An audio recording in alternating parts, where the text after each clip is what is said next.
Hey everyone, thanks for joining me so early in the stream. It's always nice to see you guys here so quickly.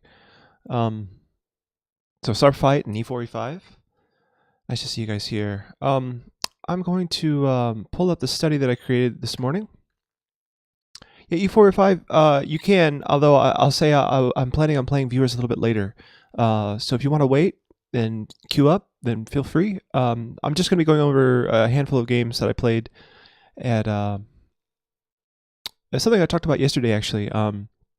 So I entered the chess.com 2019 daily chess championship. So it's a tournament that lasts all of 2019, and there's 11,000 plus people playing. And so most of my games from the opening section are finished, and I have a good chance of continuing on to the next round or whatever. Anyway, I wanted to show a bunch of my games here. So let's go into study mode, see how this looks. Yeah, here we go. Okay, so this is the first game that finished. I'm showing them in order of when they finished. So this one finished because I had, I think I had the white pieces, and my opponent just resigned on move 1. Before I even had a chance to move, he just resigned as black.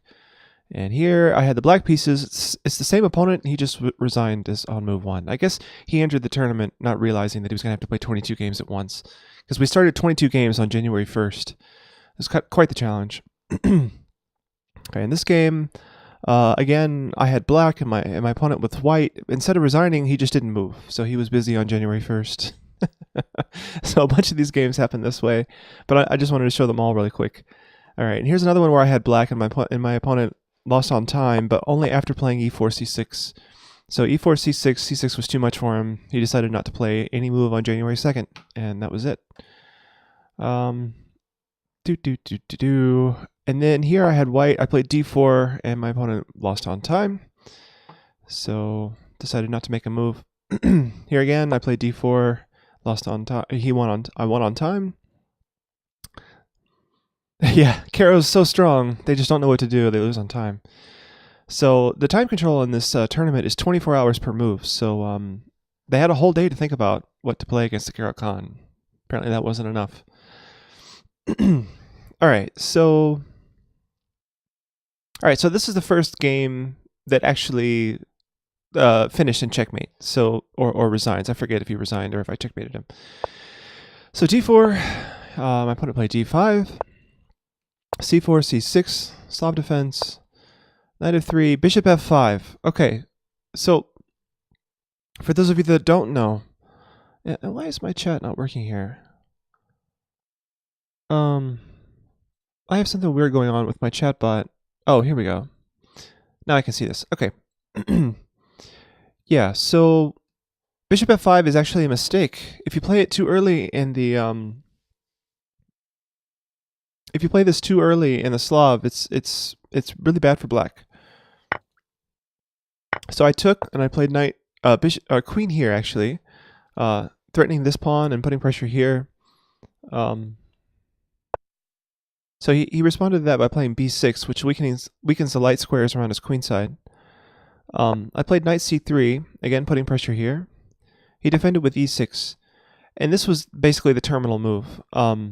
By defending the pawn with e6, which looks completely natural, he's given up all hope of defending these light squares on his king side, and he's losing a piece here by force. It's really interesting. So I played e4 here, opening up my light squared bishop with tempo. He took. I move here with check. Knight d7. Move my knight up out of the threat here and threatening to win a piece. Only reply to protect the piece is knight here, but then I pin that knight, and there's no stopping the bishop taking here next move and then winning a piece here. So he unpins, and then I take, he takes back, and then I win the piece. Now, there's lots of moves here that seem, more or less fine. You're just losing a piece, and maybe you give up the right to castle. But yeah, my opponent chose something really crazy, which was to take my knight with his queen. Which just means that now he's down, a queen for a bishop, which is very strange. Yeah, so now I had to just finish this out. I think I remember this game now. He ended up resigning. So I'll just fast forward through this because the game's already over. He did have one nice little trick here. As black here, you can actually you might think that you're able to take this pawn, but it doesn't quite work. So you take here, and the point is, if I take the bishop, then he takes here, right? It's checkmate.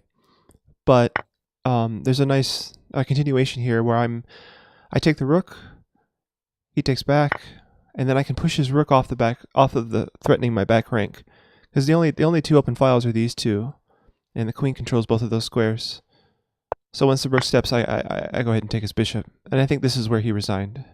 Yeah, he resigned here. Okay. So a lot of my opponents were not the strongest or whatever in this tournament. But I did lose a game that I'm going to show you guys here a little while later. I thought it was instructive too, because I felt like I was doing well in that game until things turned wrong. They turned south really quickly. Okay, so here again I had white. I seem to win with white faster than with black. Maybe I need to work on my black opening repertoire. Or if I'm just going to have to deal with that as a Carol Con player, you just win slowly as black. Yeah. So we're kind of out of book here at this point. C6 has only ever been played a few times, I think. So we're just kind of on our own here, developing. C5 doesn't transpose into anything. We've already gotten past the point where we're out of book. So computer likes white a lot here. It's like +2. But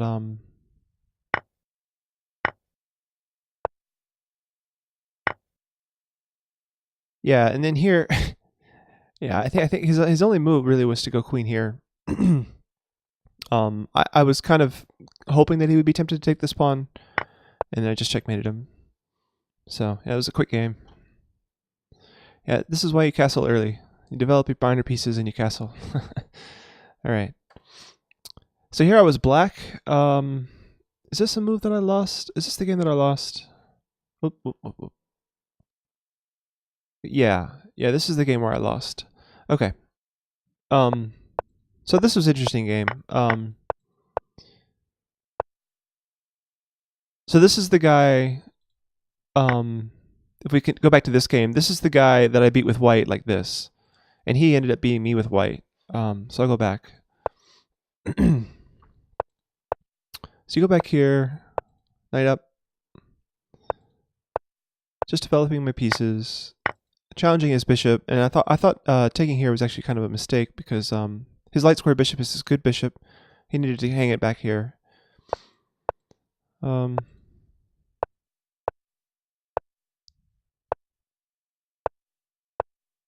So I'm just getting castled here. We start this middle game here, and yeah, I get a lot of pressure on the queen side, and at the end, towards the end, around this position, I felt like I was doing great. I had the two bishops, lots of chances here. And then later, I wanted to transition into an endgame where he had a bad bishop, and I had a. Oh no, this is a different. Wait a minute. No, this was a totally different game. What am I thinking? Yeah, I'm thinking of the game where I drew. Yeah. So I had this. Okay, and here's where I think I went wrong. Bishop b2 is really committal here. Keeping the bishop on the queen side to attack. The computer likes white just barely here. But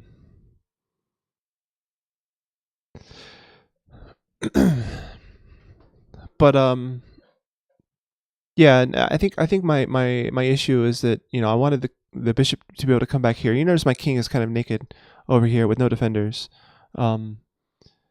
So it would be really nice to have some ability to defend over here, like bishop f8 as a resource later. But anyway, so he pins my bishop, and then my queen and bishop are sort of tied down. I wanted to play a3. He stops that, and then I decided to free up my queen in case I needed to move her. So my idea was to play like queen here and then move the bishop, and my queen would be defending my rook. But he started attacking me on the king side, and you notice his bishop and queen are going to be able to line up here. I needed to play something like rook b7 immediately so that I could answer rook a6 with f6. I'm sorry, bishop a6 with f6. I didn't think of that. That didn't occur to me. I decided to defend like this, hoping that my queen could help out on the dark squares after I pushed g6. That ended up being a fatal plan, a fatal way to defend. Yeah, so his queen enters here, and I have to sack this. I have to play f6, giving away e6 in order to defend the mate. And here, for some reason, I thought I was more or less, starting to get out of danger because, like, oh, it's not a big deal. He can't get any further. But then he played here, and back when I played queen d8, I analyzed all of this, and then I missed queen f7. So I was looking several moves deep here, and I missed that he had queen f7 here. And yeah, this was really bad because there's no stopping both of these mates. So I played queen here, but then he just goes queen f6, and I resigned. So it was pretty tragic. And there on the queen side, or on the king side, when I had a lot of pressure and I was doing really well on the queen side, he just really tore open my king. It was kind of a lesson, I think, that I need to remember in my own games. Because when I have queenside pressure, I still have to be keep pieces around on the king side to defend in case they decide to ignore my threats basically and go for the king. Yeah, that's somewhat instructive, I think. At least I learned a lot here. Yeah, so bishop e2, and I feel like I'm much worse here already. All right, so the next one. I believe I won this one. Let's look here. So Queen's Gambit. Oh, he plays this c5 thing. This is really kind of crazy. It's called the Austrian defense. And we trade, and we get out of book, I think, pretty early here.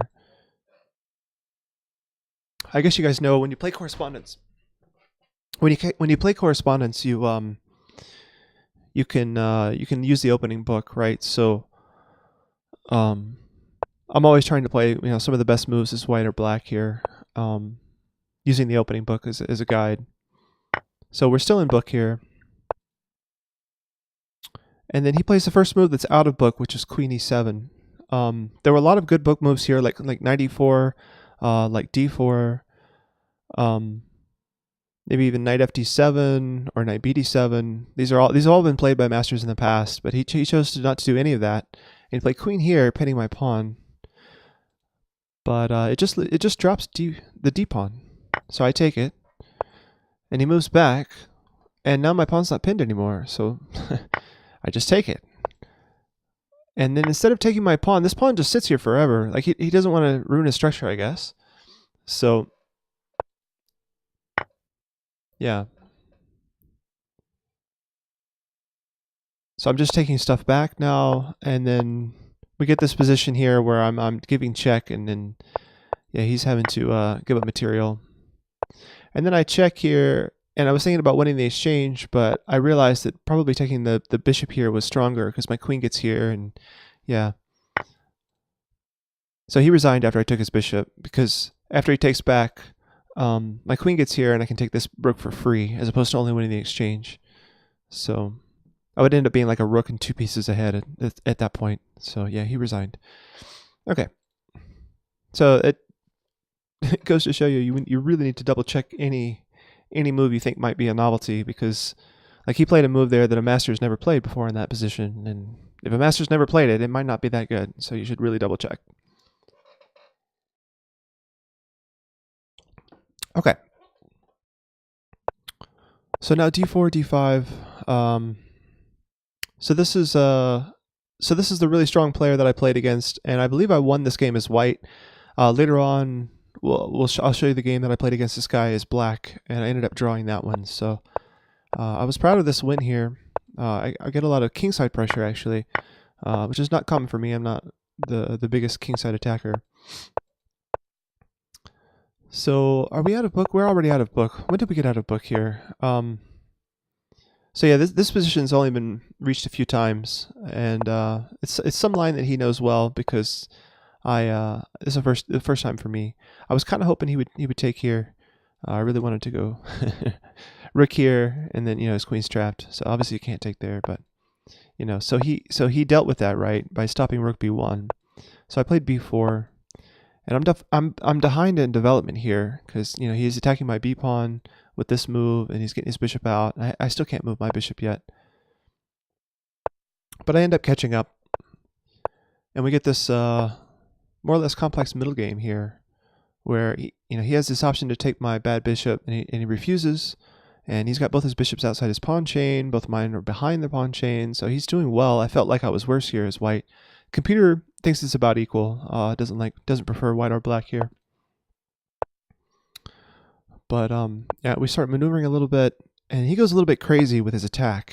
And basically, the reason I was able to attack him on the king side is because he attacked so crazily. So I'll show you what I mean. He takes my dark square bishop, which I didn't agree with, finally. So he's maneuvering the bishop around to get this queen battery. And I played f5 to defend, and I thought this was solid. And he played kind of the crazy move here, which was g5. Really surprising. And in looking at this, I thought this was a blunder. But the computer still says just white has just a very small edge, no more than any other opening. But yeah, I can't take, right, because he takes here. So I decided to push. So I did this. Bishop g6, and now e5. And now this battery is meaningless, right? So he moves, and then I take on g5, and then the bishop takes, and now I feel like I've opened up my queen to come into the king side. I get some pressure over here. So he's trading, and now I'm threatening h5 winning his bishop. So he steps out of the pin. I play h5 anyway, and then queen up.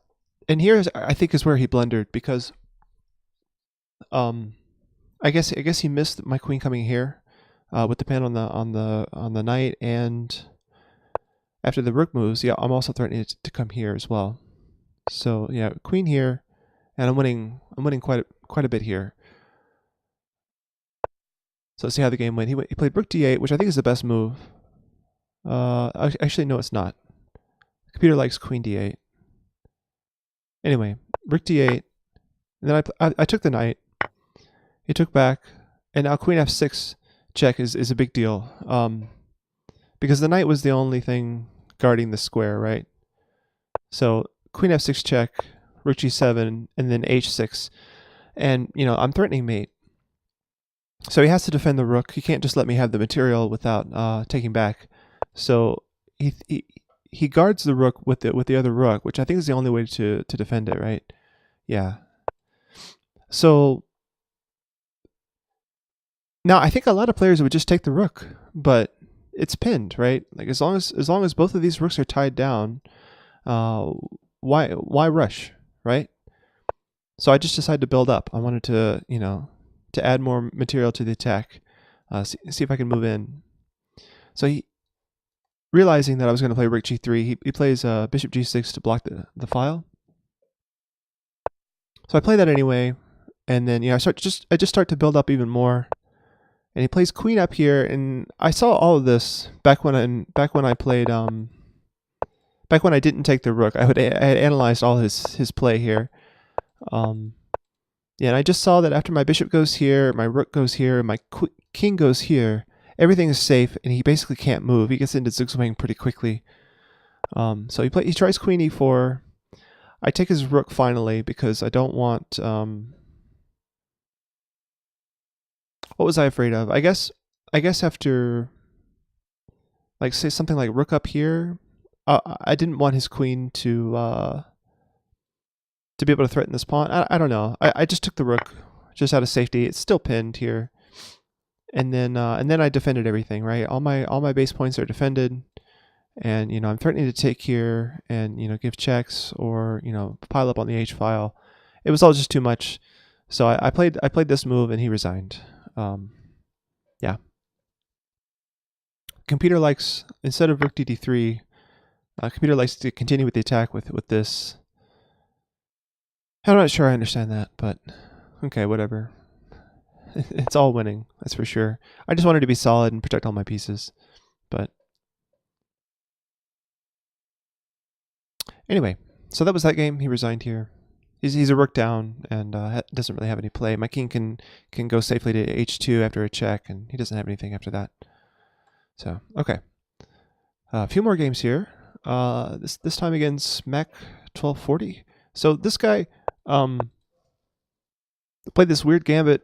It's called the England Gambit. It's not that sound. And given the fact that we're playing a correspondence where everybody has all the opening books and opening stuff references that they can use that they want, I'm kind of surprised to see a gambit like this. Except that he played a move on move 2, bishop c5, that's never been seen before. This is a novelty. So I was out of book and I didn't know exactly how to play this, but yeah, it didn't end up being too much of a problem. I played queen c1 here, just hanging on to the bishop and the pawn. It steps up with his queen, and I just keep developing. And now here, I think after I moved the knight, I realized that he could do this pressure here on the c2 pawn. But then I was looking at e4, and for some reason, I had like this blind spot where I thought he could take here with check, and then once I take, he takes my bishop, and I'm in trouble here. But actually, that's not that big of a deal. After he takes the knight, I think I can just move my king, and yeah, I'm fine here. Like knight takes is a big problem because king d1, and both his knight and his queen are hanging. So yeah, I was hallucinating there for just a short time. So anyway, I played e4 anyway, and yeah, he played just queen back. I play a3 to kick the knight away. Develop, just want to get castled. And I do. So a6 I thought was a huge waste of time, and I didn't understand that move at all.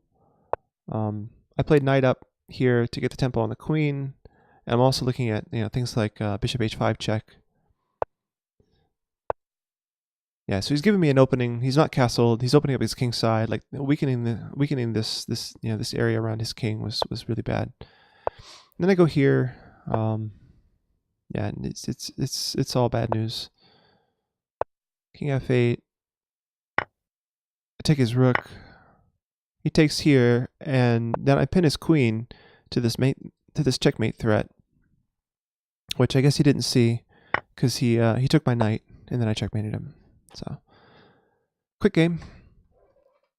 All right. Okay, so this is the strong player that I beat with the rook in the corner when my queen was here pinning to the king. But as black, he had a much better time against me.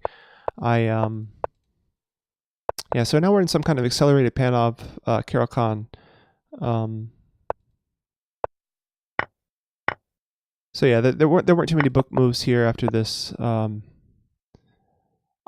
The only book move here was d4, and he didn't play that. So we're out of book here now, suddenly, already on our own. So he gave me the A file for my rook, which I thought was nice. That ended up proving useful very late into the endgame. So yeah, I just have this position in Caro-Kann position, and we get into this endgame where neither of us need to castle, so we just march our kings up. And I'm starting to try to make use of the A file. And here is where I was thinking maybe I could trade down to the good knight versus bad bishop, because if I could trade both of these knights off, then he has this bad bishop, and I can keep one of my knights. So I took here, and then I also saw that I could win this pawn. So I won the pawn, and then now we have the good knight and bad bishop scenario. But either this is not the best time to play for that kind of imbalance, or it didn't end up doing as much for me as I had hoped or thought. So like I bring my knight in, and I just didn't see much for me to do here. Computer says I'm winning almost 2.5, almost 3 pawns, but it's difficult for human, I guess, to figure out what to do here. So I went for this, attacking the B file. And yeah, after trading so I think at this point I think that I'm winning a pawn, but he's getting a pawn back. But I thought I was going to be able to win one of these pawns without him gaining more, but that turns out that's not true. So my analysis here going into this endgame was not quite right. It turns out I'm only one pawn up, and with the simplifications, now the computer doesn't like me nearly as much. It's less than a pawn now. Yeah, so he gets this activity here. I throw in a check here, and instead of taking this pawn, I allow him to take here, and then if he takes more, I'll just take more of his. So yeah, so I just, agreeing to trade off to give him the outside pass H pawn. So yeah, this rook endgame was tricky. Now I'm starting to basically lose all my advantage. It's now equal. Yeah,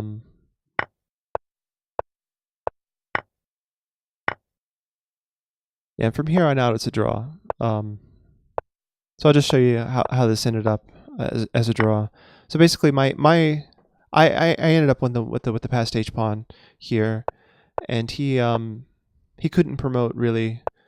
So here, if I tried to trade off for this pawn, like if I go here and then he takes my pawn and he takes here, my king isn't in time to work with this pawn, right? Like I can't defend against this. This would be a loss. So I needed to make a waiting move. King here, and as soon as he steps away from this pawn, it's a draw. So rook here, he takes my pawn, I take his pawn with check, and then here. So he took this pawn and then offered to draw, and I agreed. So because I'm taking here and then taking here next, it's just over. All right. Okay, so the rest of these are going to be quick wins against other people who just move much more slowly. So again, accelerated Panov against the Caro-Kann. So I played this different line where instead of taking back immediately with the queen like I normally do in Blitz, I went here, which I found out was better with the opening book's help. So now we're just developing. All right, and we're out of book here. I think we've been out of book since I played Bishop D6. I didn't like any of the book lines. Like with Bishop E7, Bishop B4 they're both alternatives. Also taking on C3 is an alternative. I didn't like any of those lines. So I decided to get them out of book and I just went Bishop D6. So yeah, so now we're playing on our own here, and yeah, just start to maneuver around, get my knight on a better square. And then I'm defending my king side nicely. And then I decide to simplify down. So like this was on here, right? So he gets the doubled pawns, and maybe these are targets, right, for my rooks.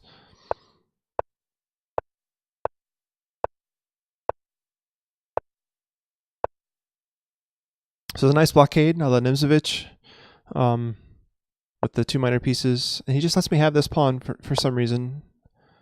Although I didn't take it right away, right, because A7 was hanging after rook A1. So here I took it, I protected A7. And he didn't react, so I took A2.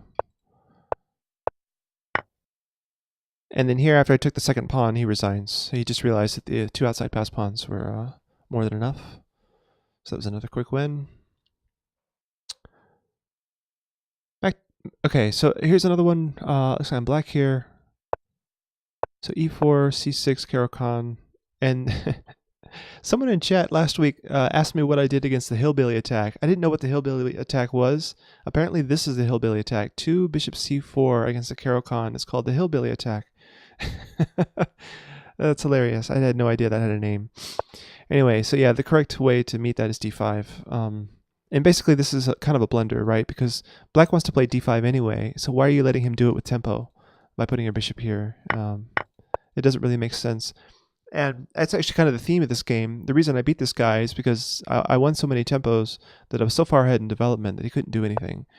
So he moves his queen out. Again, not the best move. Develop your minor pieces first. So I'm developing my minor pieces, and now I'm attacking his queen, winning a tempo. Okay, and then here, I'm again just wanting to develop my minor piece, thinking about this, right, with tempo. So I go here, attacking his queen. We go here. I just step back, not minding the queen trade, being ahead. Being ahead in development, I probably should have avoided the queen trade, but I didn't really see a strong way to do that. But it was him actually that wanted to avoid the queen trade actually. So I step back again, not minding moving the bishop twice because he was having to move the queen so many times. The computer gives black's score here as -4, which I thought was crazy. The computer's move that it likes the most was a6 here, hitting the queen one more time, not minding taking on b7 for some reason. Yeah, so I took his bishop and we went back, and then I played knight d4 with the idea, I guess I was trying to tempt him to play a4 here. And my idea, right, was just this pressure on c2 with the rook on c7. So the best move here is queen d1, but I knew, based on all the queen moves that he had made and all this stuff, I knew that he was going to play queen a4 check. But that would be a blunder, because queen a4 check, b5, then he has to go back to d1. And then rook c7, the only defense of the square, well, I wouldn't say the only defense, but either knight c3 or knight a3 defending c7 is met by b4, right? So giving my pawn coming up here with tempo, b5, is bad. So now rook c7 comes, and he can't defend c2. So he plays knight c3, and I play b4. He checks me again. Whatever, dude. I just block it, and he goes back, and then I win his piece. He should have traded queens here, but he still would have lost the exchange, at least. Maybe even a rook, I'm not sure. So yeah, we go back, and the game is over, but I needed to finish him off. I don't remember how this game ends, actually. Oh, yeah, I got nervous actually here. I realized I blundered this pawn. This was just me playing too fast, realizing that I was winning. I was a piece up. But now he has 2 pawns for the piece. And, the 3 outside passers connected. So this was scary, actually. But yeah, looks like I won one of these pawns back. And then I blockaded. Oh, and then here, yeah, it was a nice little trick. I threatened mate and his rook at the same time, which he missed on the previous move. And then for some reason, he didn't guard against mate. He just moved his rook. So, yeah, I checkmated him. Okay. Another quick game. Okay, so here is a really slow mover. This guy plays like 1, maybe 2 moves a day. So this took quite a while. Yeah, so this is a normal, I wouldn't say that normal. I mean, this is not a good line for black, but okay. But we get into this thing again with the light square pressure over here. I'm remembering this game now. So his first move out of book was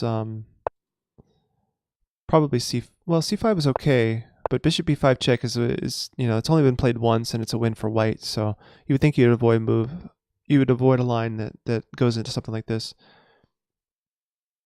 And then he saw the book move bishop c6 was the win, so he played something else, knight d7. But knight d7 is not much better because after castling,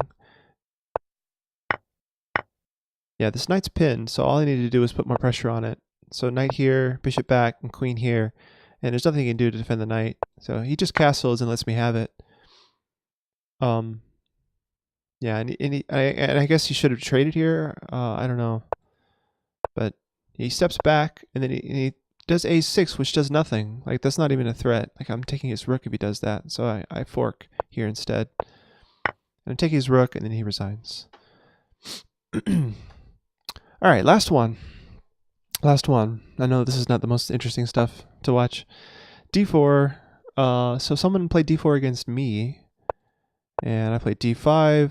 And man, I felt so bad because I've been doing this thing on stream lately where I play c6 on the first move, just for instances like this where they play the London, and I missed my opportunity to do that.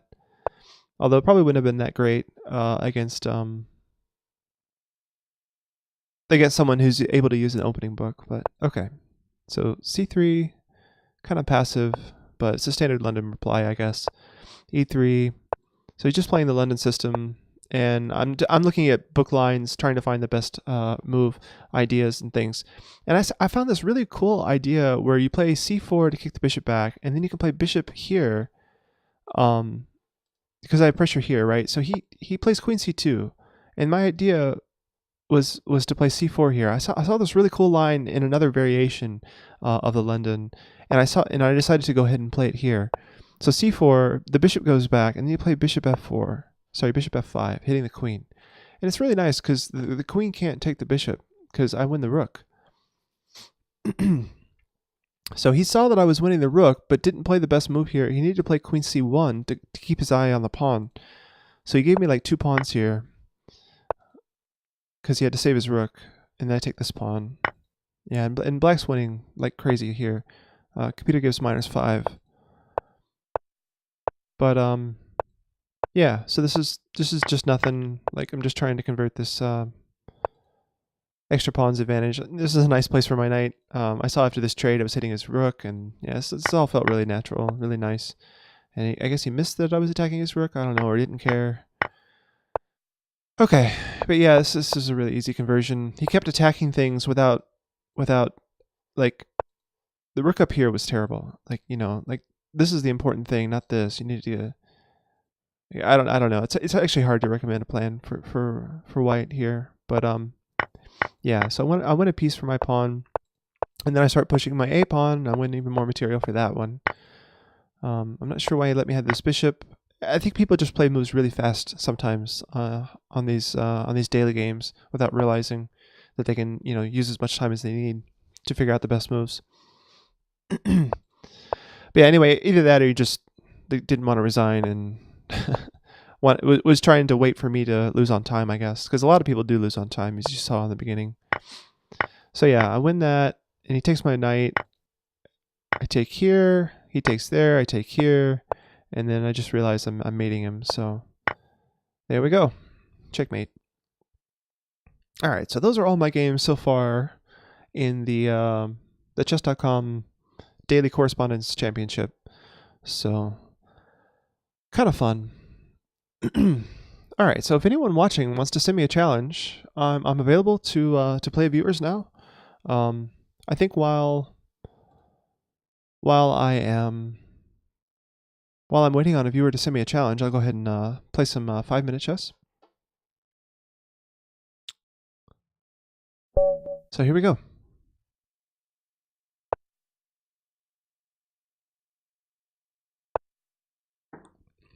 Should update my title now because I'm just playing viewers. All right. Okay, so I'm playing another 1900.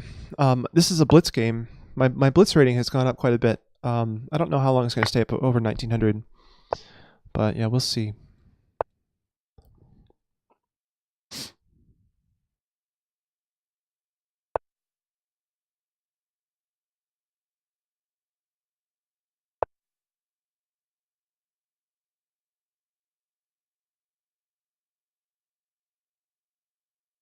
This is not the book move.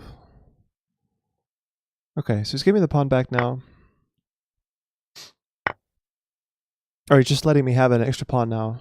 Alright, let's get developed and get castled. It's the most important thing here, I think.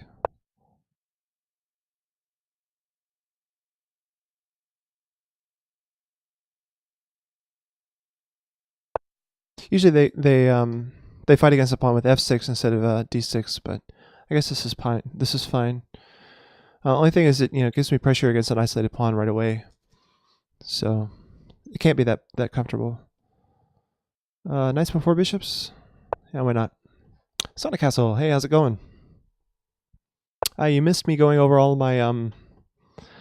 of my correspondence games from the 2019 championship earlier. So now I'm playing against viewers. If you want to send me a challenge, feel free.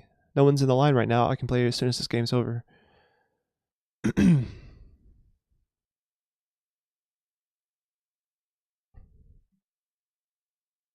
Alright, just trying to get castled. Keep my king safe.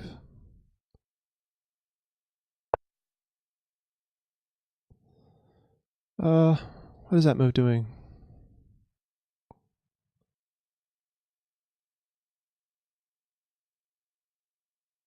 Excuse me. I'll go ahead and castle. I'm not sure what that move's about. Maybe he wants to take here. I'm not sure. I'm not sure why he'd want to do that.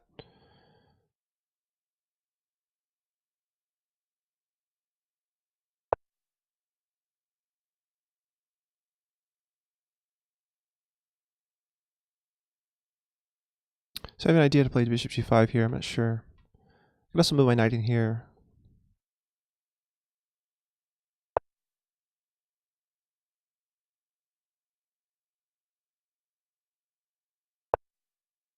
Just moves his queen all the way back. Wow. What a guy. Alright, let's go here. I'm going to push for this. I can still go here, right? 1, 2, 3. No, I can't. Maybe after this move I can.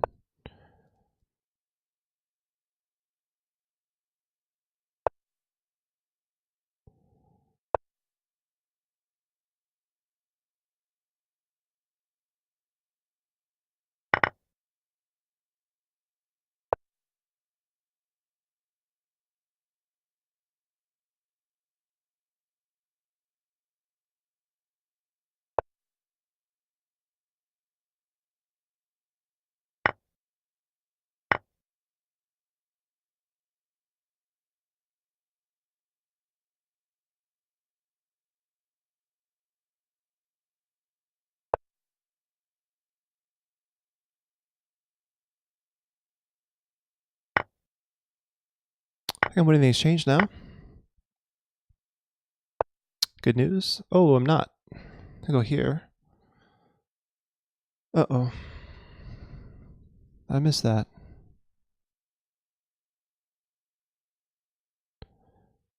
So what do I do? If I go... No, that doesn't work. So I'll go here. That doesn't work either. He just takes it. Wow.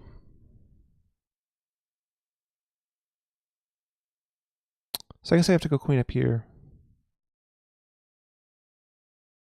Trying to unpin.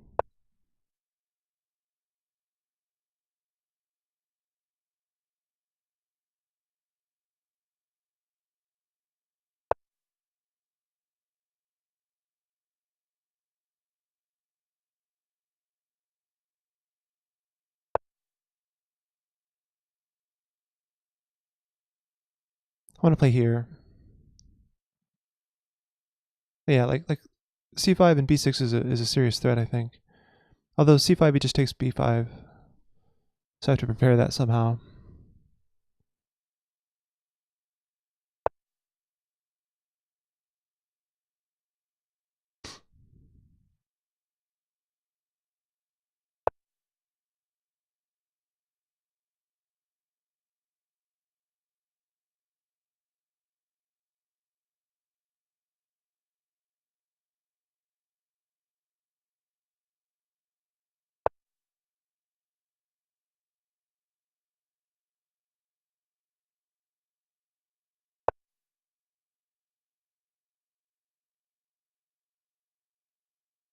I think bishop here is actually a good threat on his queen and his bishop.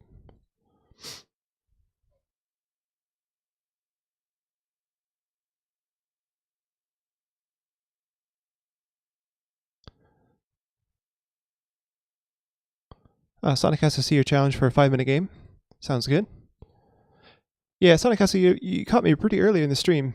So, yeah. And plus, Eric Rosen and a bunch of others are streaming. So, there's a lot of competition going on right now. It's okay. It's not a big deal.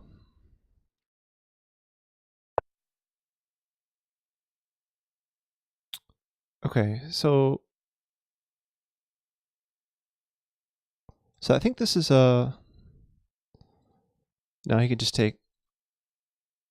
But now I can go here. I'm threatening this.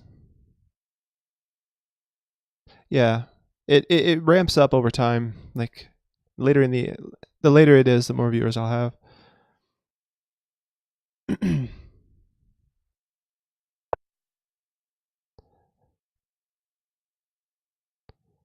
So now this seems to just win material, right? What am I missing?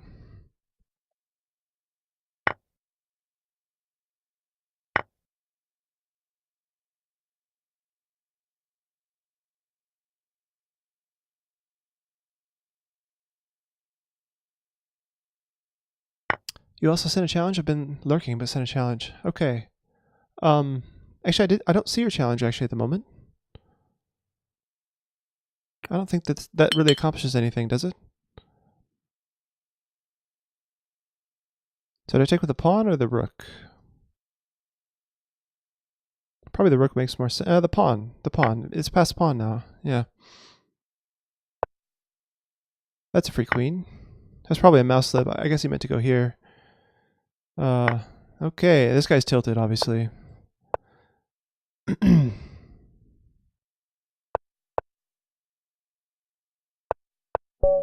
GG. I have bishop takes d5, winning the queen. When did I have bishop takes d5, winning the queen? Oh, here. Ah. Oh, that would have been good. Yeah. I missed that. I was so happy about my idea to go to b6, to winning a piece, that I missed winning a queen. That's so funny because, whoops. When did that happen? Yeah, like here, this is just a free piece. It's not protected well enough. So I should have just taken that. But yeah, I was too concentrated on my plan of playing b6 here. Yeah. I still got his queen, somehow. I guess he got tilted, or whatever. Man, I keep going up. I don't get this. I don't know what it is about my play lately, but my blitz rating is usually between 17 and 1800, or 18 and 1900 at the most.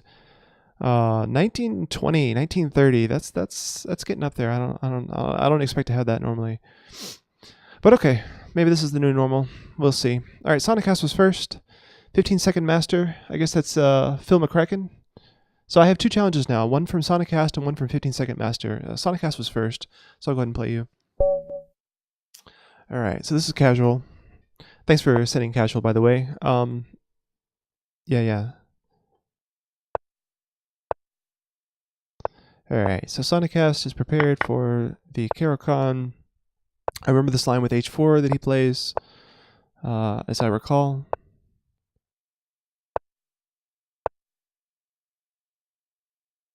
Wu-Tang Clan, okay.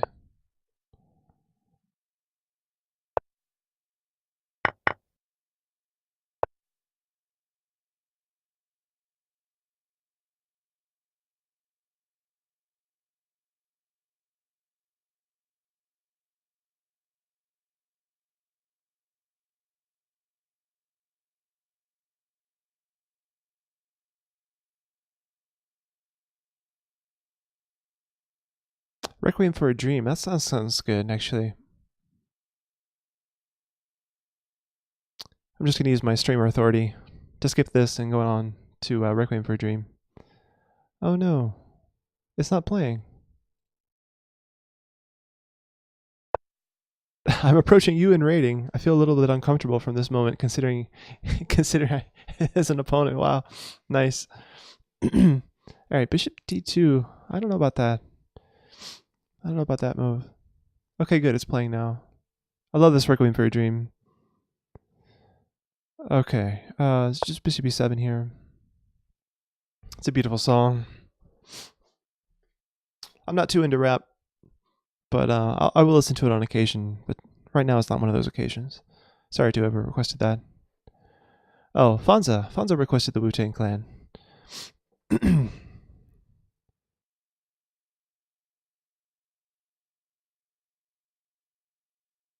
But yeah, now we're playing Sonic Castle's request while he's playing his game. Ooh, a queenside castle against the Caro-Kann. How exciting. Okay, let's go for it.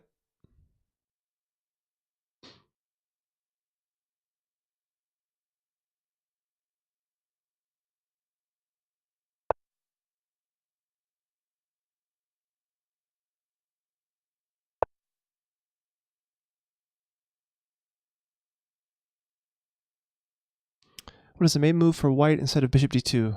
I'm honestly not sure. Bishop d2 might be fine. I just don't know. I honestly don't know.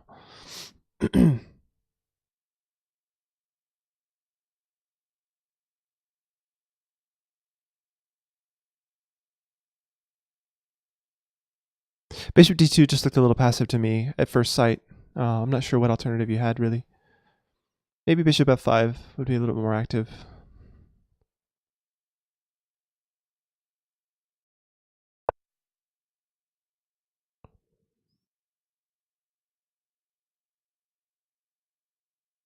Isn't Chrysopedia?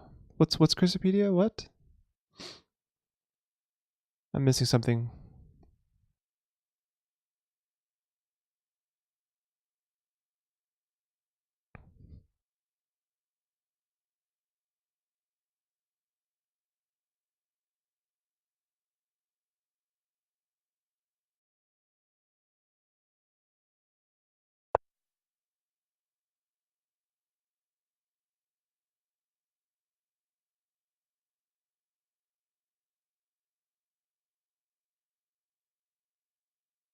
Hmm.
Well,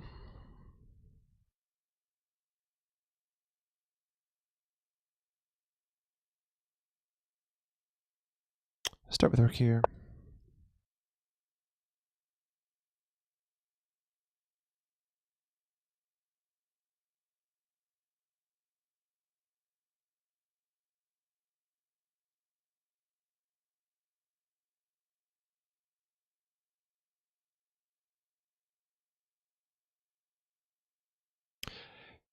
He's asking you, as you know all theory, as the chess encyclopedia. I see what you're saying. Okay, so he's asking, right, because he was asking me about the opening. Gotcha.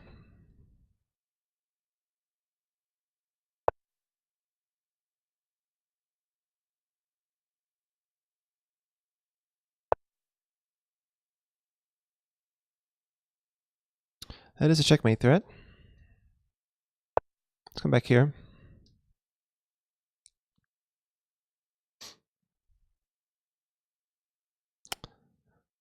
Calmly defending.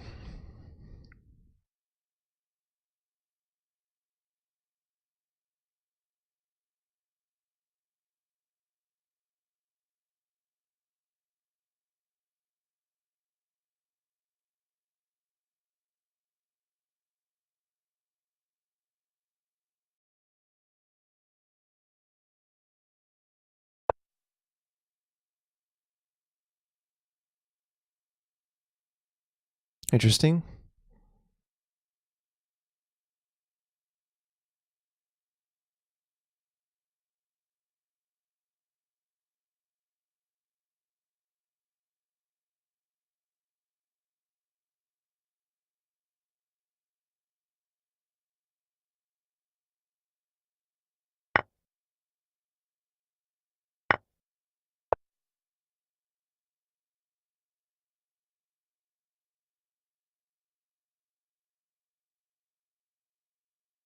Just added the song to your playlist. Nice.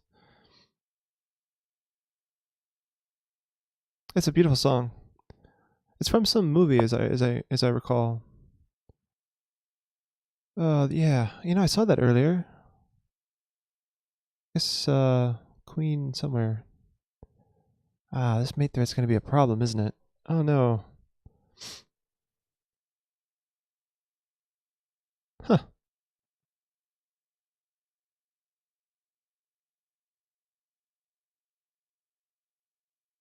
I have no defense. I don't see any defense here. Wow. I can give up my rook. There is no mate. I don't know what you're talking about, Fonza. I mean, I get two pieces. I guess I get something. Yeah. I get a bunch of material for the queen.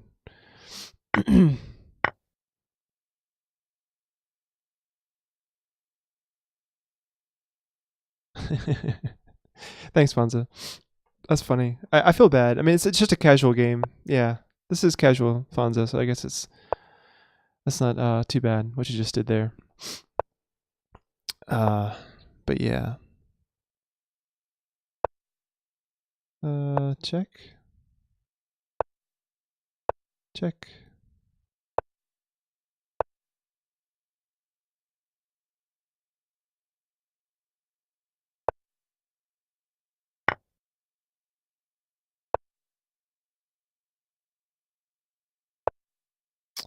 Uh-oh. Now I'm in trouble. Kinda. Goes here, I go there.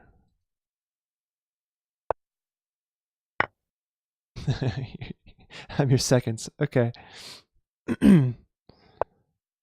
Let's move my knight. I can't move my knight. Oh no, what do I do? May I do this?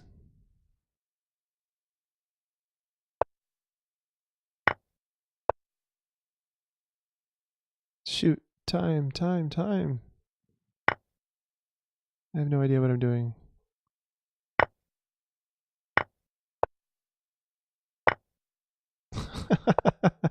I just happened to pre-move taking his queen. That's hilarious. Oh, he lost on time. Oh, that was not... I did not feel good about that win there. I really did not feel good about that win. But yeah, I pre-moved taking his queen. I can't believe I did that. That was hilarious. That was a free move. Oh, that's amazing. I can't get over that. Wow. Okay, next challenger. Sonic Castle, you're too good, man. Maybe we should slow these challenges down a bit. I can't really comment too much about the 5-minute games. 15-second master, I'll play yours. CSOP, you've challenged me to a 3-minute game. I'm not going to play 3-minute today. Let's go greater than 5 minutes, and preferably with increment. Okay? Please. Yeah, a 10-minute game would be good. Okay, so 15-second master. Here we go. All right, so he's playing the London. So we'll try for this thing.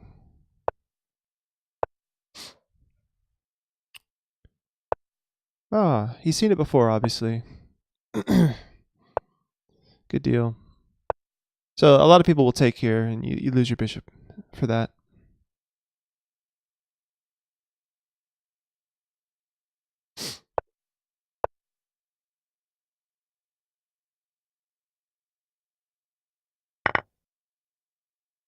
All right, so I have the dark squares.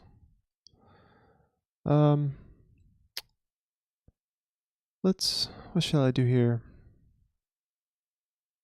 I want to get a knight over the king side, and then this song request is not playing. Sorry, whoever requested hurt, I have to skip that. It's not playing.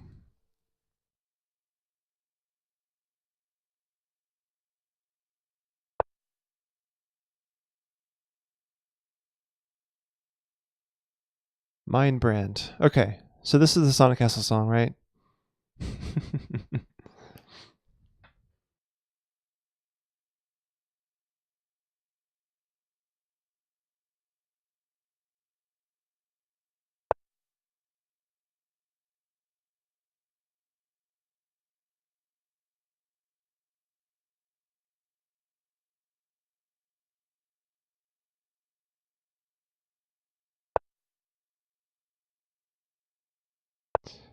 There's the queen. The queen checks on a5 and takes the bishop on g5.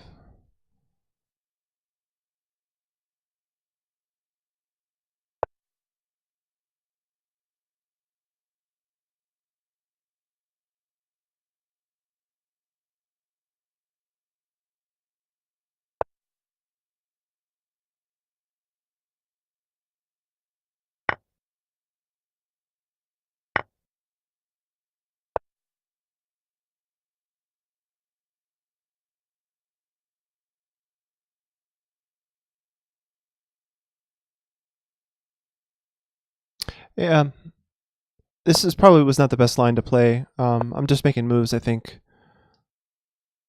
Based on his rating, I'm kind of just waiting for him to blunder. I don't know.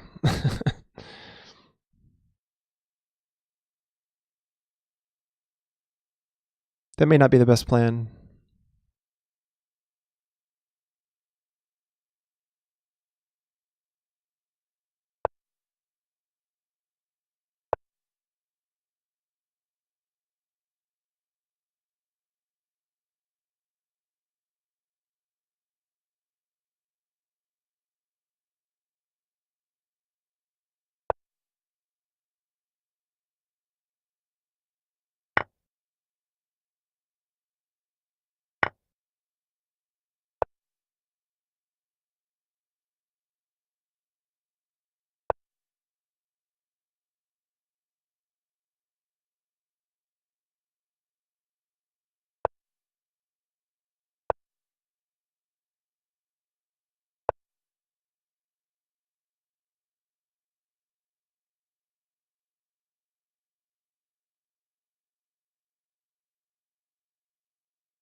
I'm not sure if that trick with pawn to g5.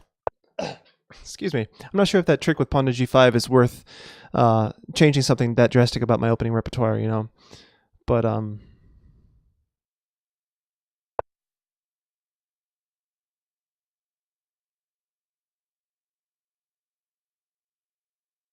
it is cute though, because London players tend to like just play moves. Like they play moves that they've memorized in order.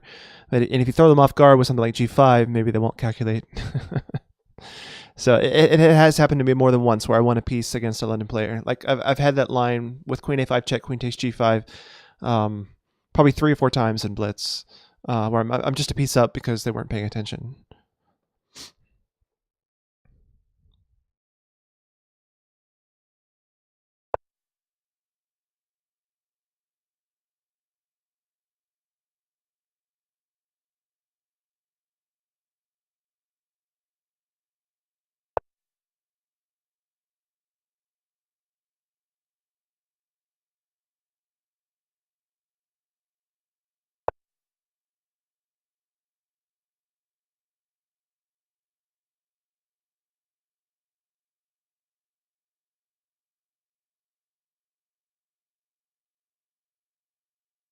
Hmm.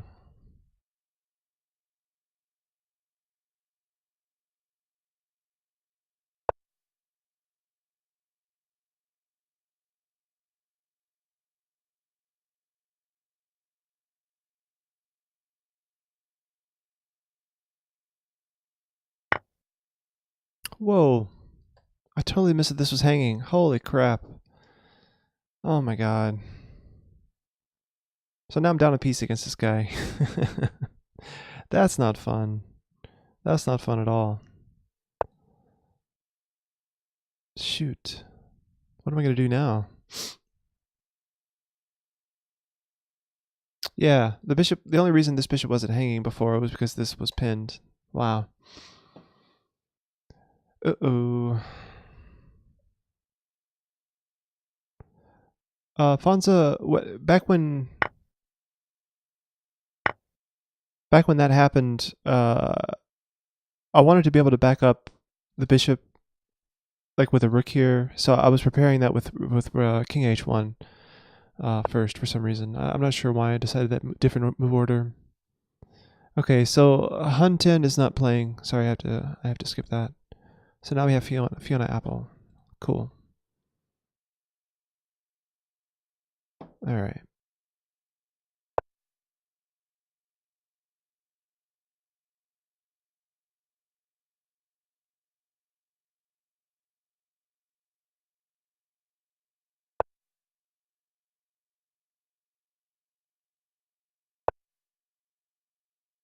Oh, it's a cover of that Charlie song. Oh, I should have done this. Ah, I'm missing tactics. I need to pay attention. I just had a chance to win my piece back, and I missed it. Crap.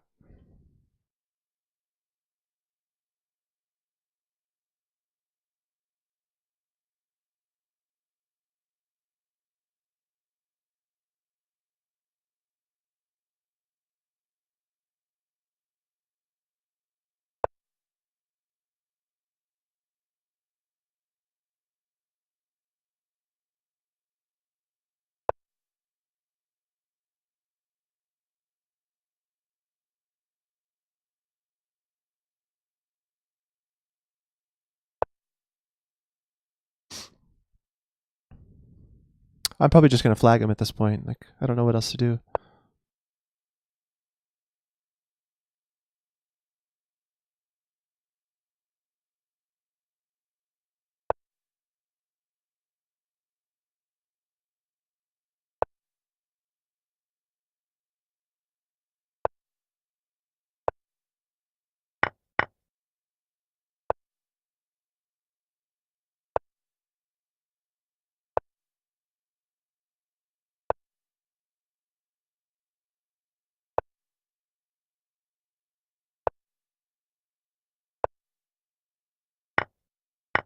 All right. So there's one blender. Materials almost balanced again. We have he's up a pawn, I think, but it's doubled. So okay. Now I have an inroad with my king. That's a free knight. Okay, so he collapses under time pressure. That's what happens. He played really well until he was in time pressure. But so I've got all my pawns defended. So just gonna make a queen now. I guess he's playing for stalemate at this point. Let's go. I have 50 seconds. Let me figure this out. I go here. How do I meet him? I go here. There. Oh, he's not going back and forth anymore. Okay.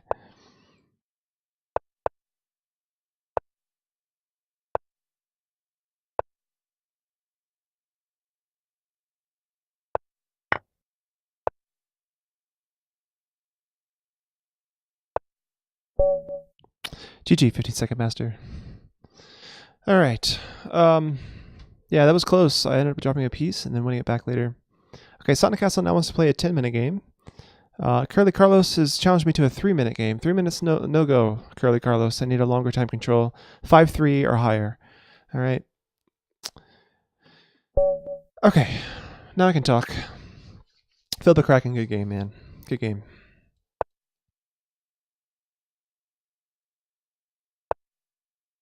Okay, so knight f6. It's a good move. That is a good move, knight f6. Sonic Castle plays a modern or King's Indian. I nailed it earlier. Wait for me to blunder. A lot of people say that about me. I can play well, but blunder too much. Yeah. All right, so it's kind of a lazy way to play blitz if you're a strong player. I mean, if you're stronger than your opponent, like if you're playing an 800, you could do the same thing. Just wait for the 800 player to blunder. That's just how it works. It's all relative, right?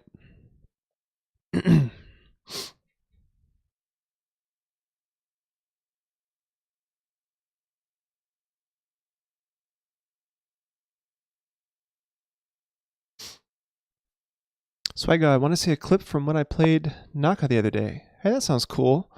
But send it to me like either by email or Lichess message because I'm not going to remember to go back to the chat later. I probably won't show it on stream, but I would like to see that.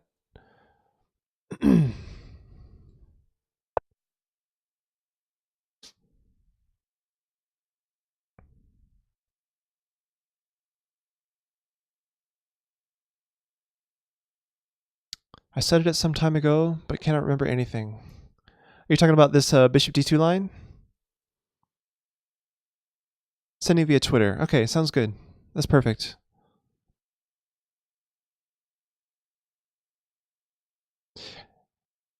Yeah, Sonic Castle, I think the way to remember stuff like this is you have to look at it more than once. You know, you can't just look at something and then put it down and expect to remember it later.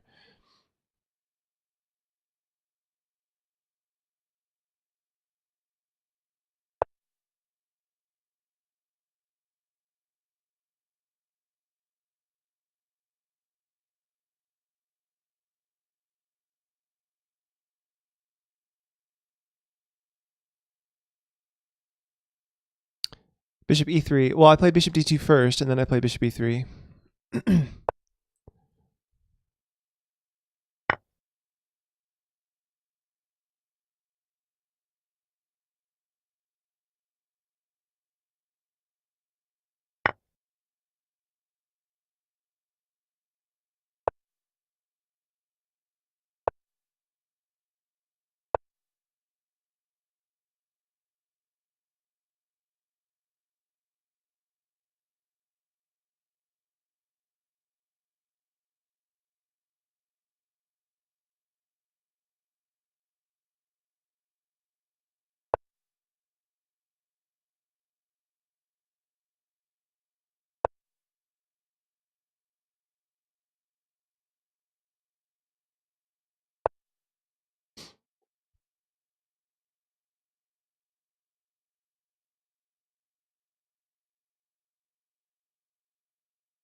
Hmm.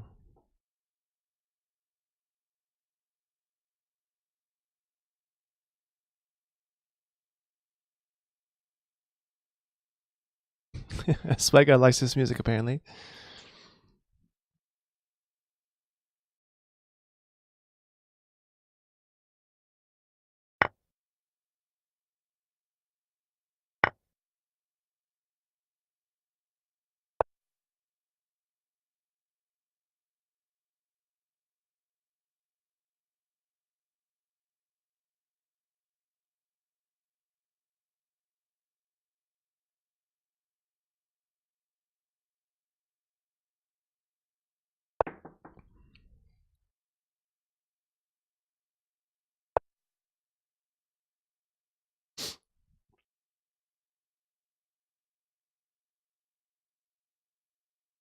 Zernix, what's this request?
So yeah, I'm playing a a rapid game with increment after playing a whole bunch of sudden death blitz games. So I gotta start slowing down.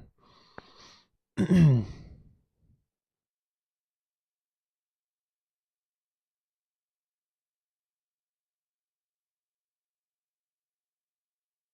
think f3 makes sense here. Go ahead and play for that. Just solidify my pawn structure. Get the pawns on light squares based on the bishops.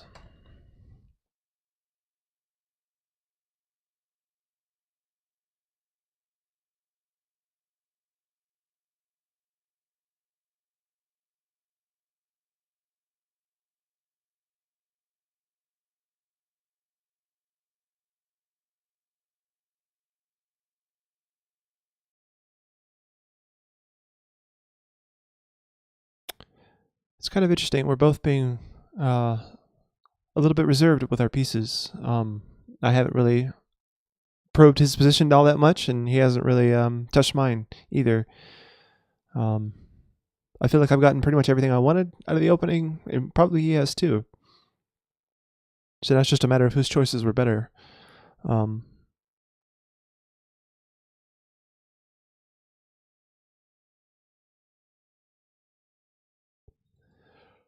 oh. So this sort of music video thing where there's audio like talking and whatever is kind of annoying, but I guess it's over now. All right.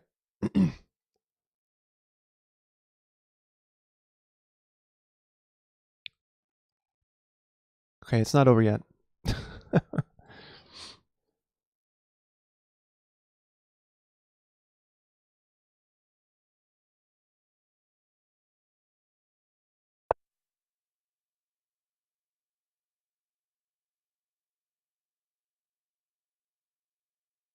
So this is back when music videos had to tell a story, I guess. So this is the story apparently.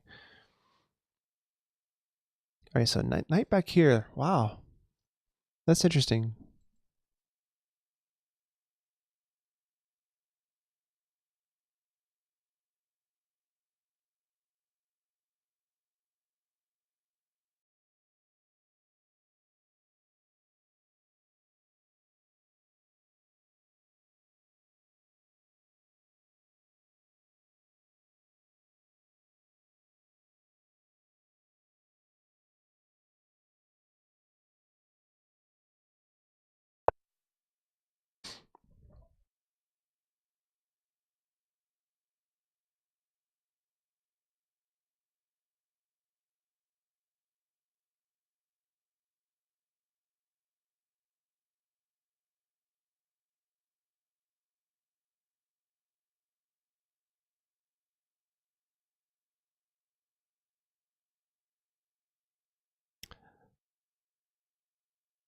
So Swag God, are you saying this current song is good or Rocket Man is good?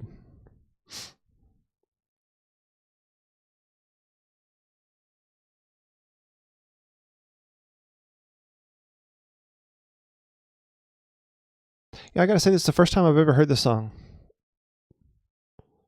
Rocket Man is better than Tricky, but you like them both. Okay. Yeah, I've never heard this song Tricky before. I've heard the name Run DMC, but I've never heard this song Tricky before. Kind of funny.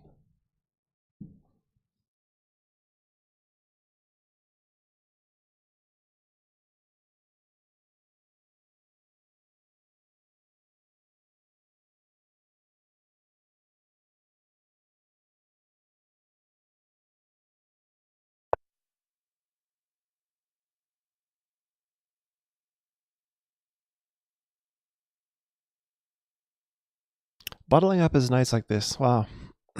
So interesting.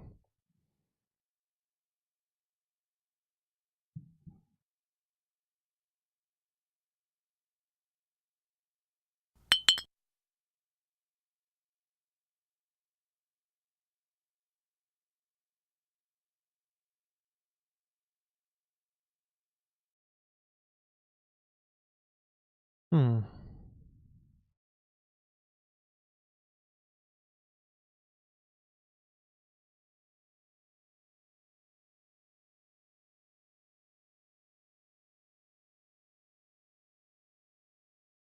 What can I do here?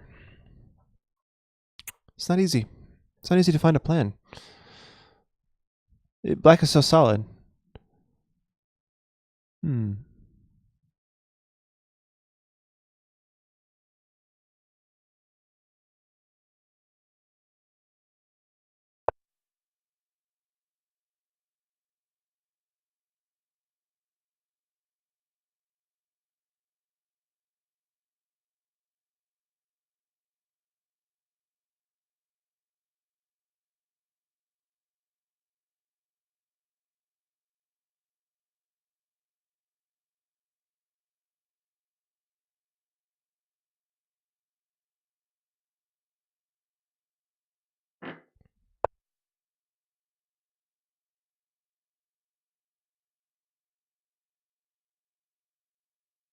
So he's going back. Yeah, I gotta say, Sonic Acid, I'm not understanding all these knight moves back and forth.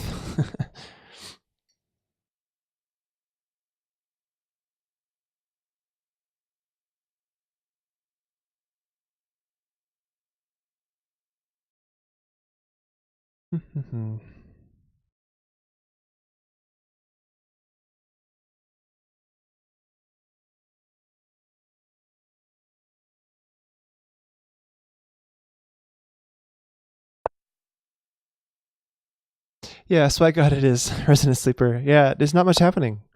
We're just both kind of jockeying for position here.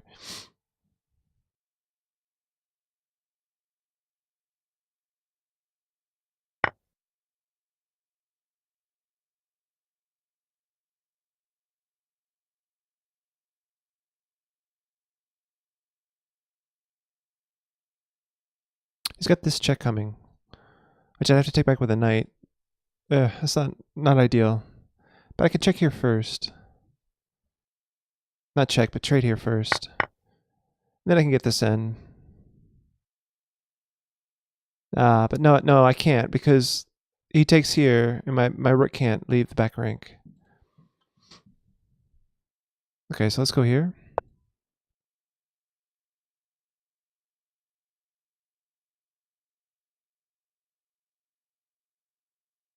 Had to prevent something.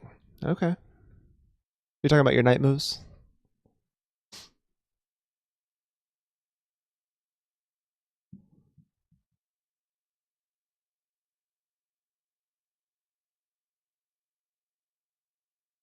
Karpovian win? I'm not sure. Is there next?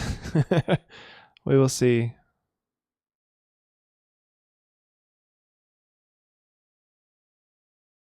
Karpovian.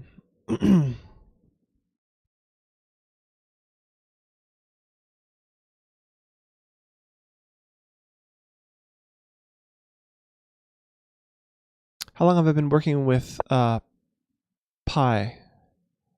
G moves. What do you mean by Pi? Like Python?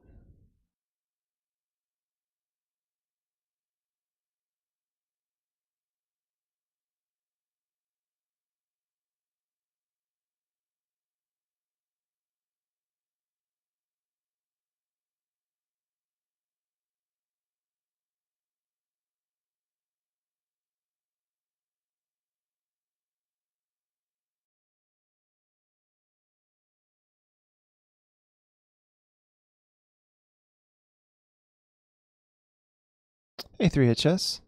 Yeah, I'm doing really well. I'm feeling like my chess has been improving quite a lot in the past days. Past month really. My rating is shot up. This is my rapid, and then my blitz is also over 1900. So I'm feeling really good. Hmm. So now Queen B8 actually is tempting, but I got to deal with this knight. But maybe Queen B8 does deal with the knight actually, because he has to block with the bishop. Yeah, so I can take here now. I just hope my queen's not too off sides now.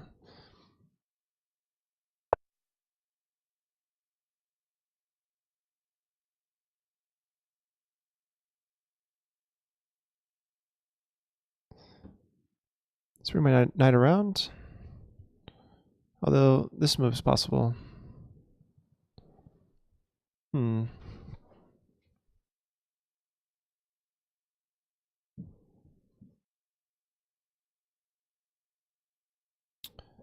Maybe I'm okay with that.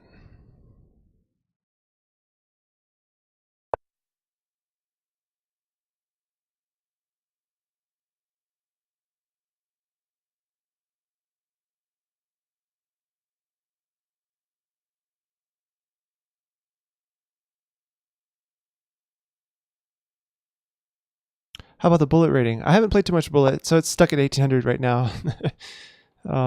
Yeah. Okay, so this is guarding my flight square on my king. It's also hanging this pawn.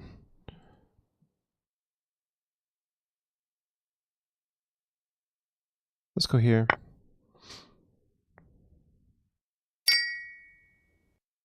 Bertrout cheered with Bertrout. 25 bits. Nice. Bertrout with the 25 bits. Thanks so much, man. I appreciate that. Starting up with the leaderboard now, right? Like, yeah, you're the first one to have more than 1 bit this month. Okay, so I hope my knight's not trapped. I don't think it is. I'm just gonna go here with check.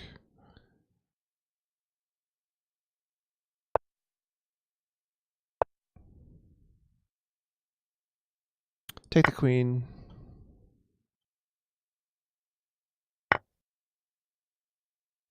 I can go here. Defending the pawn. And if I go here, like, I hit his bishop and he can't take the pawn that way.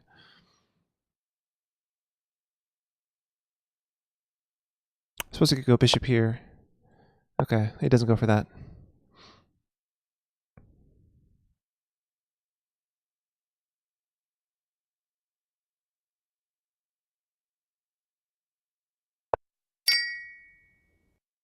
Three Hitches cheered with 100 bits. 100 bits with 3 hit chess. Thanks so much.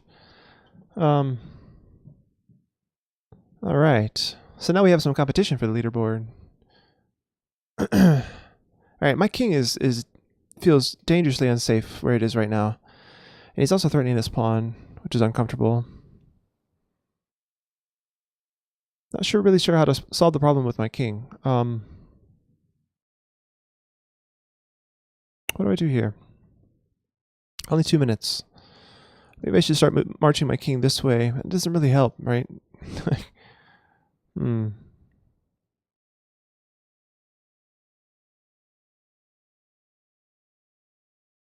It's interesting the way this turned out. Like, I'm several pawns up, but actually at the moment I can push here, and en passant I can take back with my knight. So that's good news.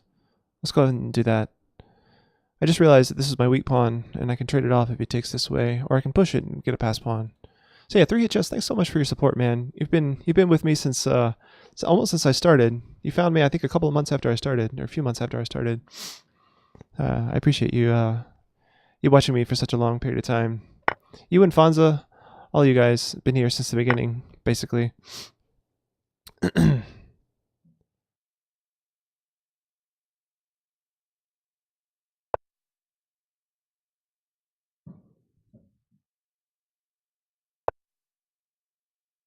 Knight's covering the rook. Rook's covering the pawn. It's all kind of nicely protected here. I'm just going to start to advance.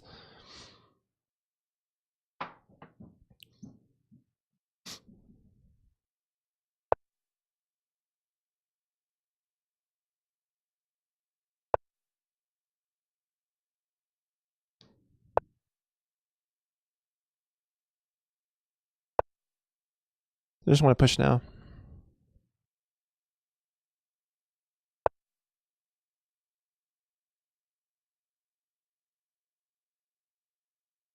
Maybe I can get my king around now.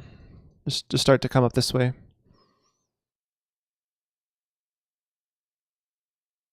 Can't push the pawn, obviously, because the knight falls. But I like my knight here because it keeps his king away pretty nicely. All right, so now I can push again.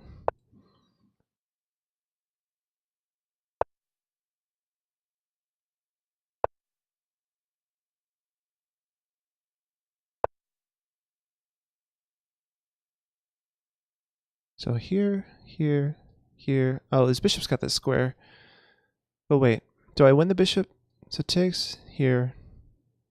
Yeah, but then I've got a really crazy rook ending to win. I'm not sure about that. I've got to find a more accurate move here. I basically have to move the knight. Let's go here.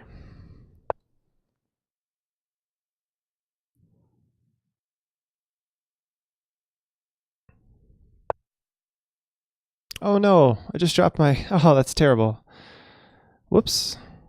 Fell for a cheap tactic here. Yeah, I should have seen that coming.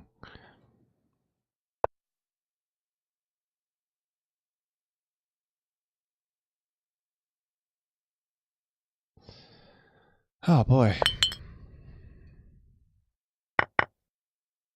This bishop is just in time to stop this pawn. This is going to be tough. I may have a draw here. I'm not sure.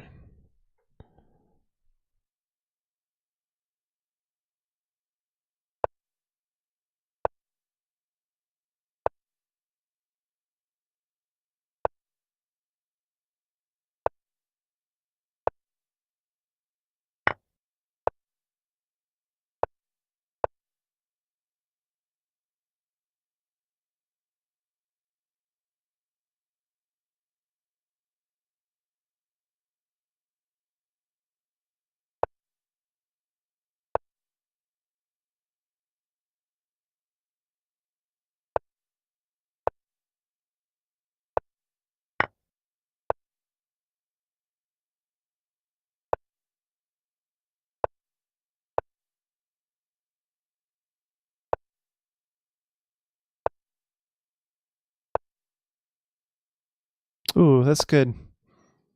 Now this is coming back. Oh, it's checkmate. Oh, ouch. Well done, Sonicast. GG, man. Wow. That was a surprising checkmate. I didn't see that coming. Not at all. I basically helpmated myself by playing h4. Um, yeah, I don't know. This pawn basically was lost, and I needed to just let it go, I think, and move my king around. So after this, I had to play like here, I guess. Like king here. It's the only move, really. Because this move is obviously mate, and this king move doesn't make any sense. So coming back around this way, my only hope. I'm pretty sure I was losing that. The extra piece was good there. No way. I don't think there was any way I was trading all those pawns off. Yeah, especially after you get a pass pawn. Like my king has to stay back here. Yeah. All right. Next in line is currently Carlos, who is offline. And I said 5-3 or higher, and both of you guys are challenging me with 5-0 and 5-2. Since currently Carlos is offline, I'm gonna go with Zernix. I'll go ahead and play 5-2, but I would like to say for future challenges 5-3 or higher, please.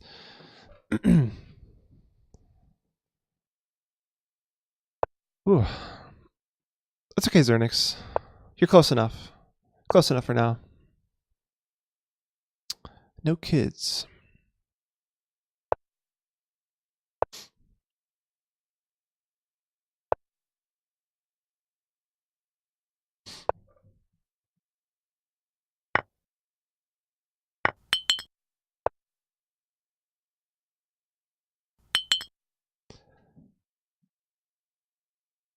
"30 years old, single, no kids, the truth." That may be wrong song. Yeah, do exclam wrong song, all one word. Oh, what is queen here?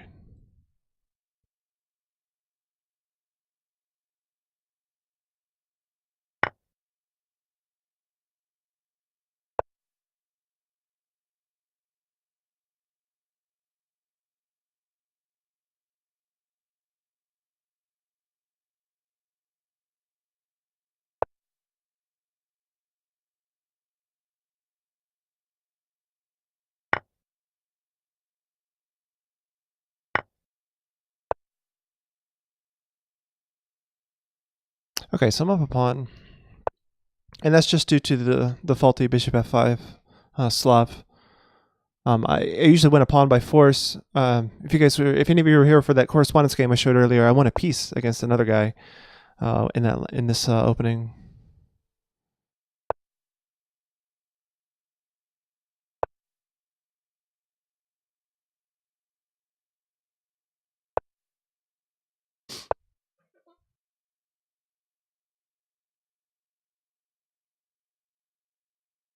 Let's go here while I can.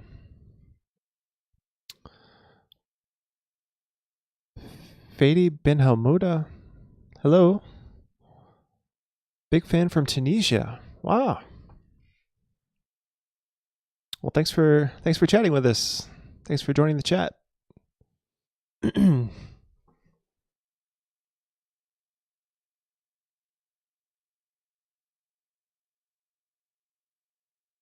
All right, I'm gonna skip the end here. He's already done playing. So DD did you figure out the wrong song thing? Yeah, you got. Yeah, good. So you did figure that out. Okay, good. All right.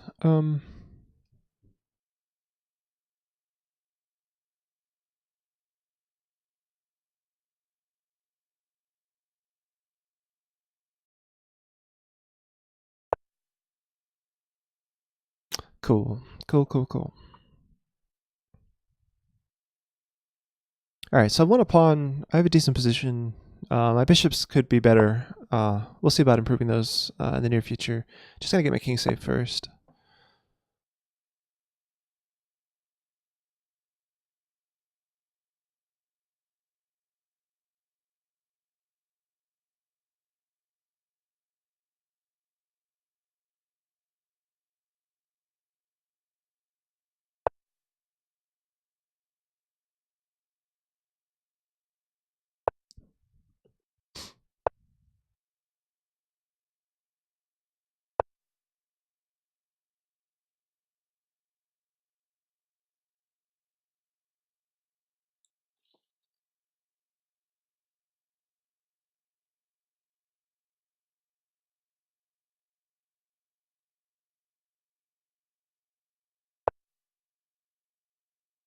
I think I had this last move. I think I'm just winning the bishop pair. Because if he takes here, I take here.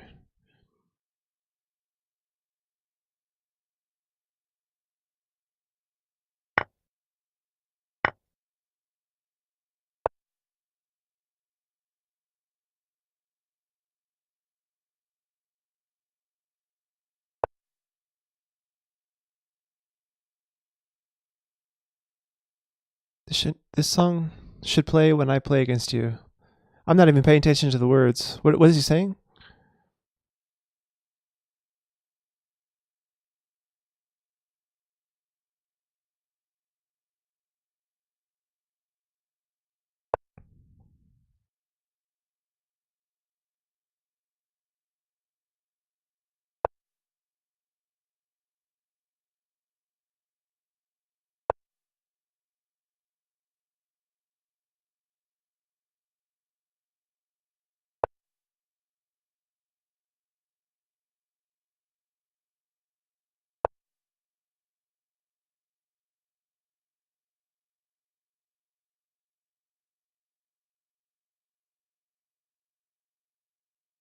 Yeah, I can't even understand what he's singing. Like, what is he saying? All right, my opponent's being very aggressive here. Oh, Capablanca. Oh, okay. That's the one.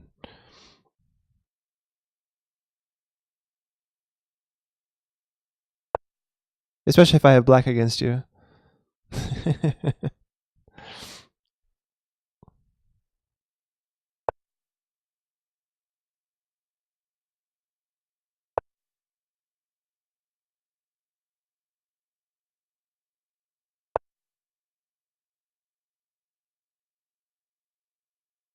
Where are you going with that rook? Um, hmm. Let's check. I'm taking here next.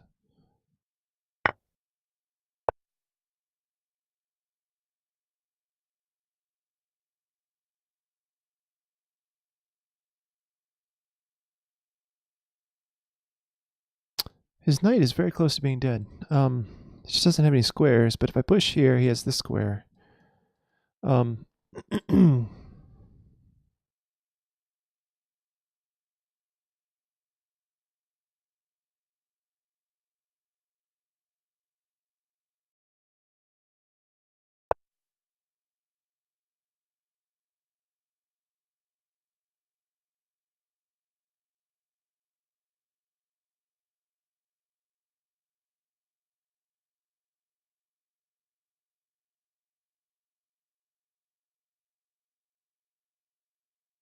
Hey, Salty Cloud.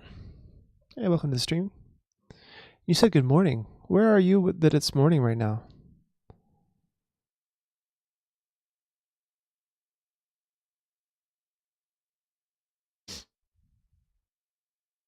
That's a good move.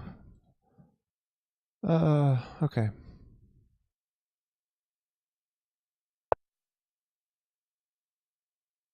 Oh, this move does not do what I thought it did. Jeez. I'm stupid. The knight's protected. Whoops.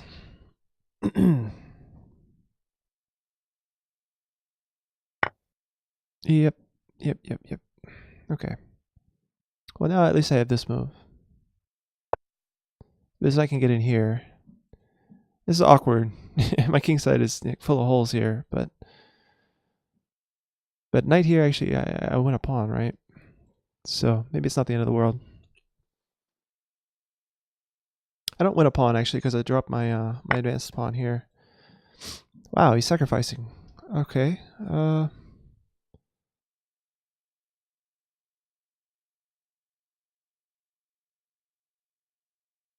not seeing the follow up.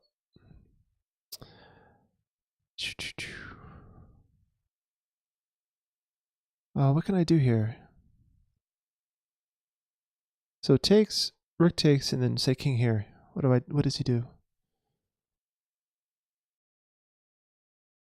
I mean, even king here. I don't know. Let's see what happens. Well, I'm still on Somalia visiting my grandparents. In Somalia, visiting my grandparents. It's Wednesday morning, technically, because it's 12:18. Aha, gotcha. It's past midnight where you are.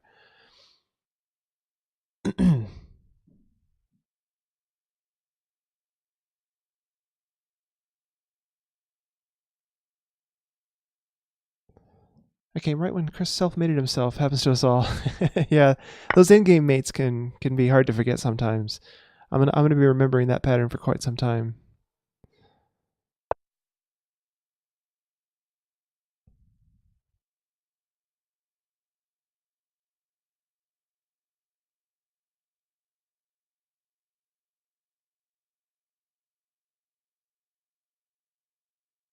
I'm trying to play this move.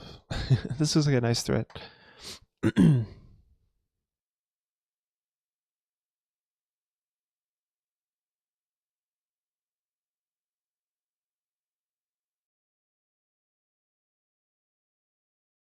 He's playing aggressive though. Being a piece down. Not sure what that's threatening. Just gonna go here, see how he responds to mine. Oh, he's threatening my rook, right? But this is a mate threat, so it's more serious.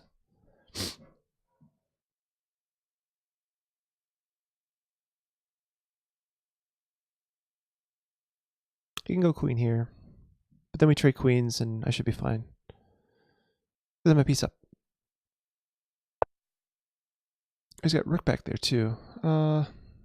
Okay, so now I'll take the knight.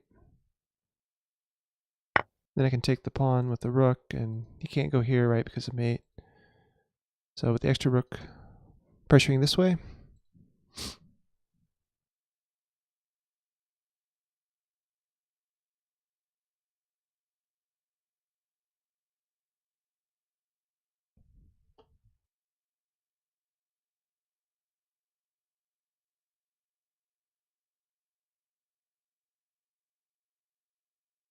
Saltigo's here.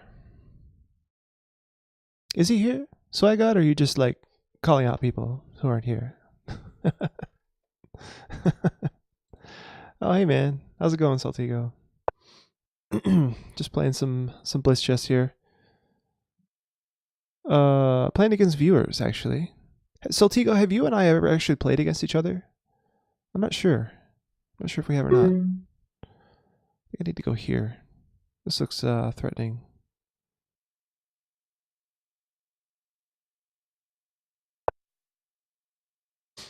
So I've got discovered attacks. I'm defending my bishop. I'm attacking his rook. There's all kinds of stuff happening here. Saltigo isn't here, but his spirit is in the air. No, I see him. I see him there. I'm not sure if I've ever played against Saltigo. I've watched his stream several times. He's got a nice vibe about his stream. I like that. So Sonic Castle wants to play it again. Salty Clown. I haven't played Salty Clown yet today, so I'm gonna play Salty Clown in a 10-minute game. So here we go. And Capablanca is playing. Oh, Capablanca. Salty, are you here? Switch over from Twitch to the thing. I think he might be on mobile, switching back and forth between the stream. So he always plays this gambit against me. He better not sack his queen. He's done that more than once. I think it's bishop. I think the move is bishop here. Because, yeah, I'll play bishop here first. Yeah, he normally plays this. Yeah. And then he plays here.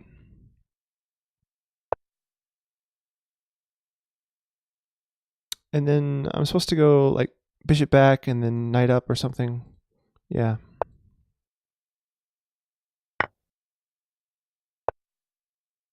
And then he plays here. And then I play here, and he might actually sack his queen. I don't know. He does this all the time against me. But last time we played this, he said he wasn't going to do this anymore. So maybe he's backing off by not playing bishop b4 this time. But did he just blunder? Because now I have knight here, forking all kinds of everything. How does he defend? I don't see how he defends that. Knight here. Let's go for it. Yeah, Fonzo, his queen's not very well placed. No queen sex nonsense today, he says. He just wrote to me in the chat on Lee Chess. That means he can hear me talk. It's a nice information to have there. Okay, so queen back there, I win the rook. And castling rights away from him.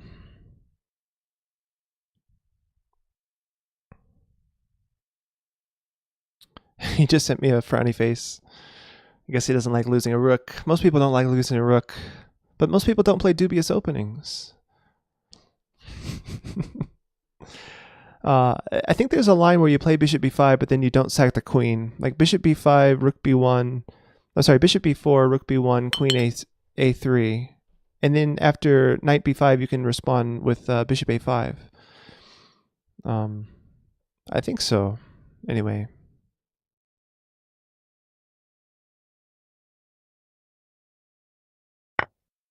Checkmate with a pawn or it doesn't count. Oh my gosh. So knight here is not developing a piece. It's moving the piece that he's already developed. So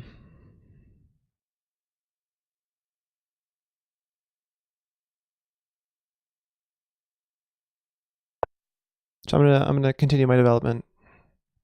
See what happens.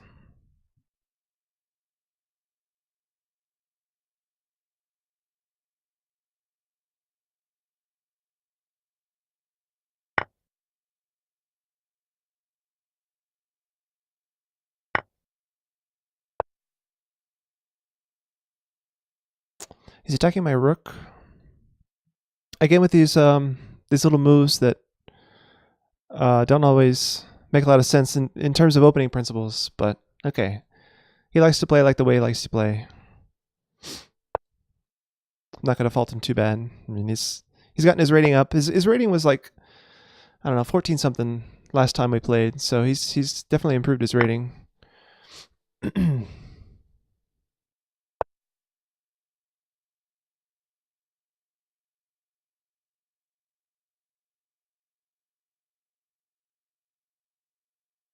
I need to get castled.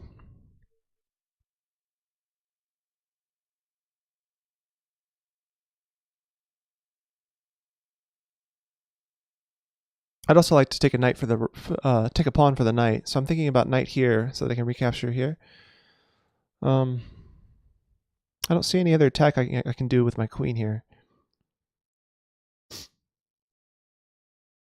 to try to keep the initiative or whatever. Let's just develop my bishop and see where it goes. I don't mind if he takes my knight here.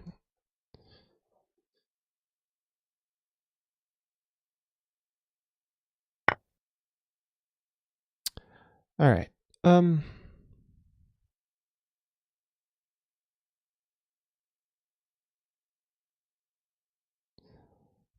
ahead and castle now.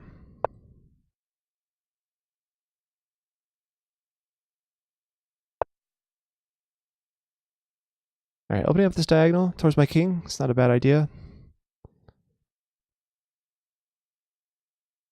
I'm gonna get on this open file.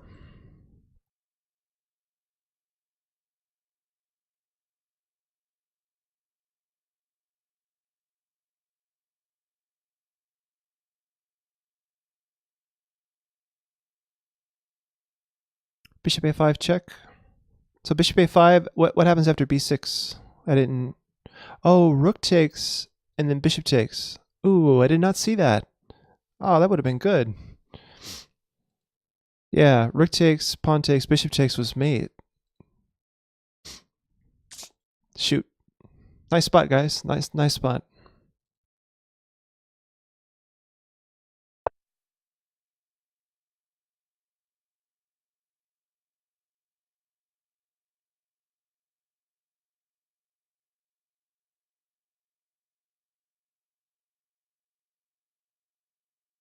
All right, my queen has very few squares, I'm noticing. So like bishop f8 is actually threatening to trap her.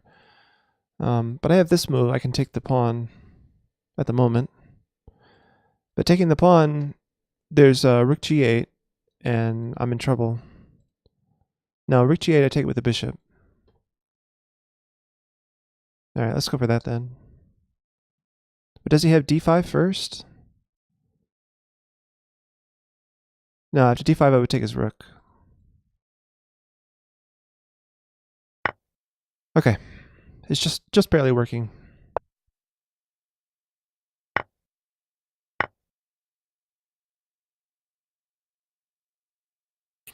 So what's his plan here? Okay, so he's just playing quickly.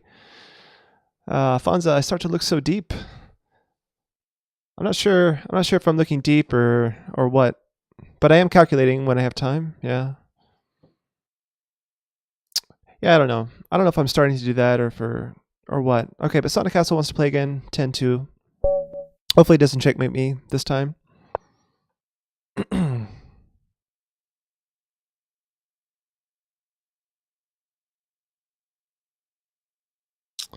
Sonic Castle, it's your move. Good luck, have fun. All right, so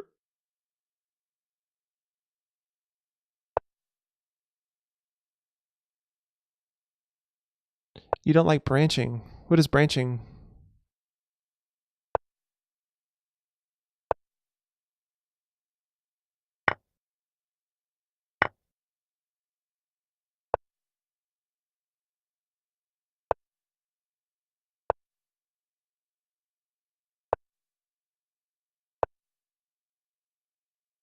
So we're repeating our game from before. I wonder who's going to deviate first. Looks like we're both deviating.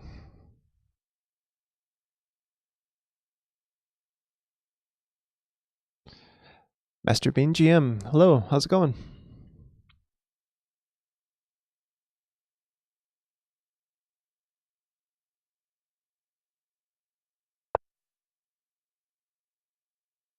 Okay, yeah, because I remember he played this before castling and I pinned it, and then I was starting this, and I did play that at some point. Yeah. So we're starting. We could theoretically turn back to those lines, but I guess pawn up is an idea that I like. I guess it's knight this square, but he didn't go there last time, oddly enough. I guess I have f4. Let's go there. I like the idea of f4 followed by knight f3. Seems nice. All right.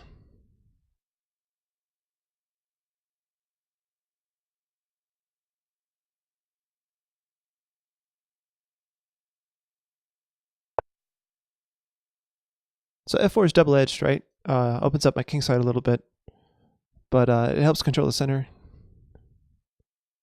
And his knight has to go back here, so let's go for it.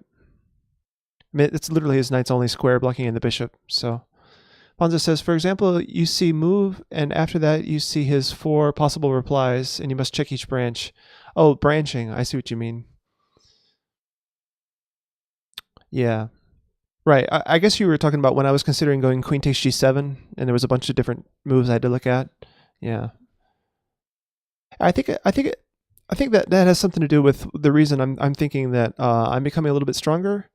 Like my rating has gone up about 100 points in the past 6 months or so, and I think it's because I'm starting to do like puzzles every single day. So like used to be I'd have some stupid game on my phone to pass the time in the elevator going upstairs for work, or if I'm riding on the bus, I would play some stupid game. Now instead of playing some stupid game, I'm solving mate in threes, mate in fours. So like as a habit, every single day, whenever I have time to kill, I'm solving mate in threes or mate in fours. So yeah, I feel like I'm getting stronger just because of that. Like it may just be that simple. Because you develop this habit of looking ahead, and even if I think I know the right move, I'll try not to play the right move until after I've seen it all the way to mate in all the lines, in all the ways that black can reply. I have to see mate all the way through the end, and then I play the right move. And that's such good practice for calculation. I really like that.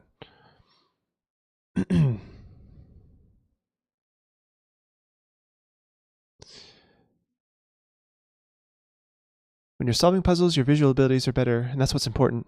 That's interesting. I hadn't thought of it as a visual exercise. I have thought of it as pattern recognition, and I guess that is a visual thing.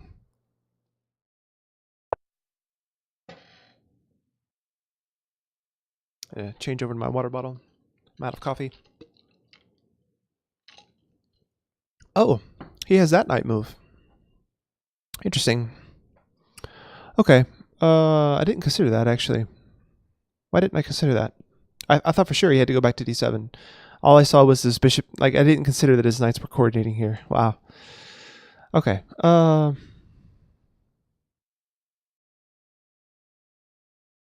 Good point. Good point, Sonic Castle. Okay, so I think bishop here is necessary.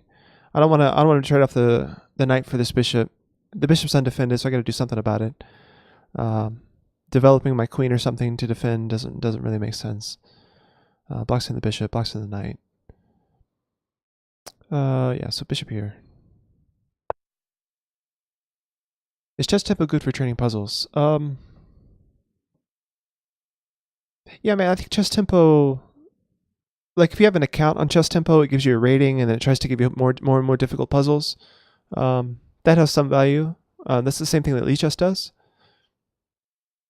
But yeah, what I'm talking about is puzzles that have a consistent consistent level of difficulty, just to train you in lots of different types of patterns.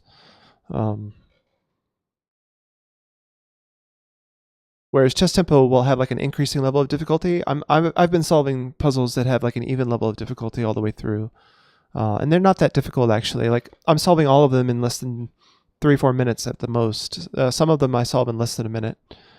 So that's what I've been doing for the past 6 months, is just solving hundreds and hundreds and hundreds. Like, I've solved over, I think, almost 2,000 puzzles in the past 6 months. So, Celtic Clown, good games, man. I thought I was being clever hanging my g7 pawn for rook g8, but then I missed your bishop. Yeah, I almost missed my bishop too, because that's the first thing I looked at was rook g7 as soon as rook g8. But then I'm like, oh wait, my bishop's on that square. My problem is that I don't know anything but that garbage blitz gambit against 1d4. Oh man. The Nimzo is fine. Like, play the Nimzo Indian, man. Like, and you know, there's so much out there that like d4 players cannot prepare for all the lines of the Nimzo. Like, you'll be fine if you just play something like that, because like me as a d4 player, I don't even know half the theory of the Nimzo, and most of us aren't, especially at our level or in your level, even more so. So I'm really tempted to take en passant here so that I can trade the bishops off, maybe even trade queens.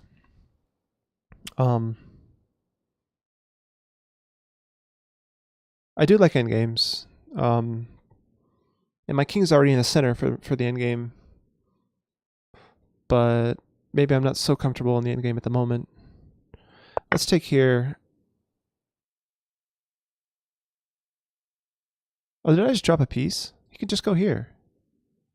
What am I doing? Oh boy. Yeah.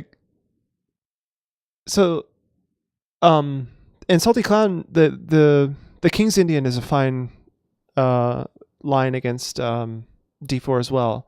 So just pick something that suits your style, that you like better. Yeah, I just dropped a piece. Can't believe I did that. All right, let's hit the queen with tempo. Maybe I can get something out of this. Jeez. Probably should have taken here with check first. Oh, whatever. Alex, she thinks the music is way too loud, huh? Well, it was louder earlier. I think the song's winding down.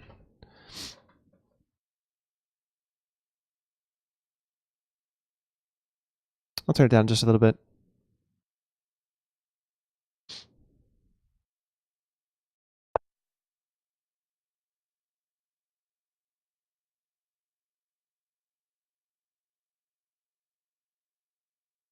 Sonic Castle is not letting up. He wants to win. Good for him.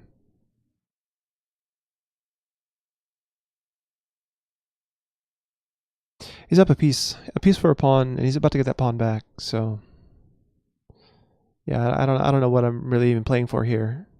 But I don't have any other challenges. If someone else wants to challenge me, I'll go ahead and resign this game and we can move on. um, but otherwise, I'll just keep playing. Do do do do. Yeah, I keep dropping games to this guy. He has a lower rating than me. I guess he needs to play more rated games or something about his style. Yeah, he's only played 37 rapid games. So he needs to play more rapid games to get a better rapid rating. But yeah, he challenges me to casual, so I appreciate that. Um, so that's it. But like you said, you should play less blitz. It's really killing my rapid because I have no patience anymore.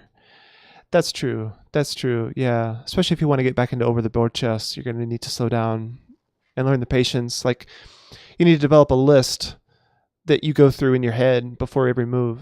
You know, like a list of things to look at about the position before every single move. In order that'll help you slow down. I think it's helped me slow down. Um, where you just have like a mental checklist of things to think about every time. Alfonso just wrote a big thing here. Wow. Yeah, so I really have no moves here. I don't know what to do. His queen is right up in my grill. Sonic Castle, what are you doing to me? Um,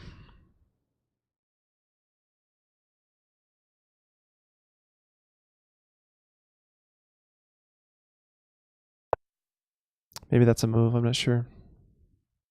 It's interesting that most people think that learning the opening is key for improvement, but the key is training tactics. They think openings are most important because they see very attractive wins in opening, and everyone likes to be win fast without much trouble in the game, and everybody likes to earn money without hard work. Yeah, tactics are so key. So key. So I take here.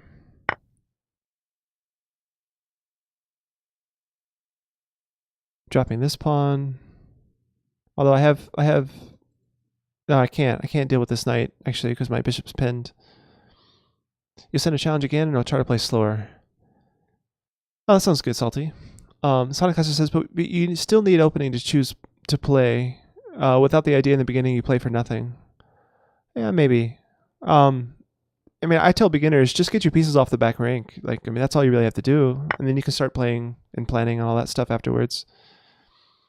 3HS says, what website app are you solving mate puzzles? Sorry if I said before. No, I didn't say before. It's the app is called Chess King, King, Chess King, and Chess King is like a platform where they have like different um, apps and whatnot for like not apps but different packages of puzzles that you can purchase like as in-app purchases. Um,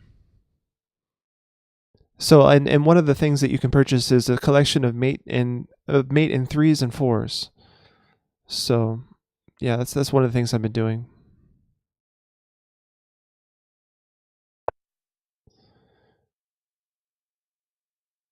There's also a package in that Chess King app called CT Art, which is really highly commended and very advanced tactics. I started the CT Art program and got frustrated because the tactics were so difficult towards the end. I just gave up.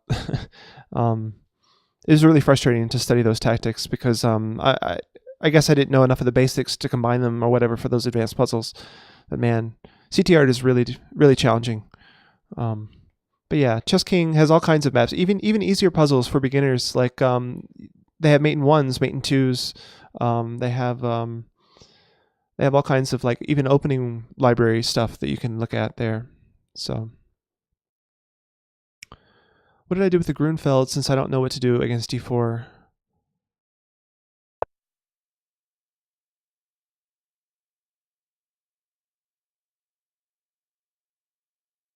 So knight there, that's a fail. Yeah, knight here would lose the exchange, I think. So king here. It's only move.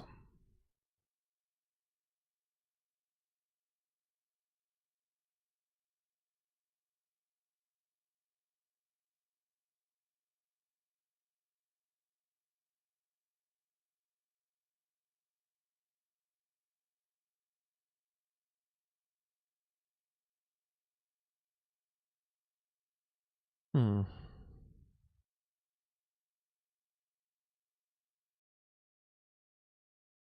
Yeah, and obviously Chess King does not pay me. It's just what I use personally. Like I recommend it because I found it's the best app. And it's cool if you have an account with them, like multiple apps can sync up the puzzles. So like I have an iPad, so I sign into the Chess King app with my account and the puzzles that I solve on my iPad show up on my phone and back and forth. So at least that's the in theory. The syncing isn't perfect, I think. Like I've noticed some issues there. Well, Sonic Castle is getting in time trouble here. Watch your clock, Sonic Castle. Do I know what band this is? I don't actually. If you do song, the Presidents of the United States of America. Oh, okay. I've heard of that band before. Usually this it says Froggy, but it actually doesn't list the song. But the link should provide more info. Usually.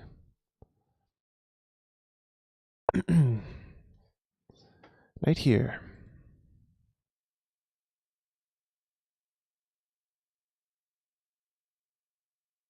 Hmm. Well.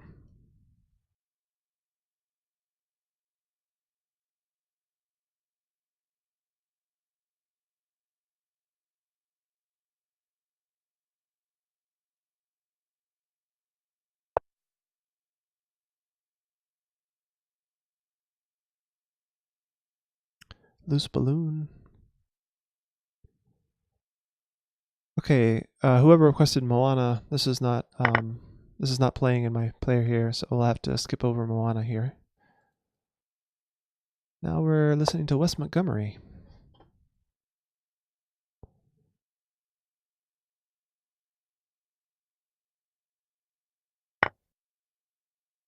Wes Montgomery is a classic um,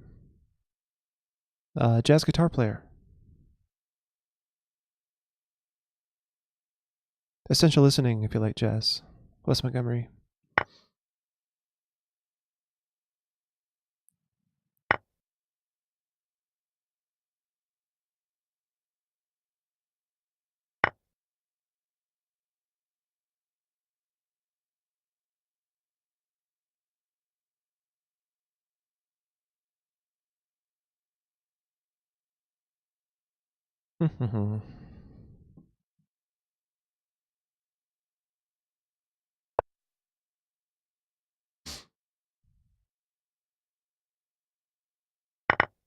Yeah, Wes Montgomery.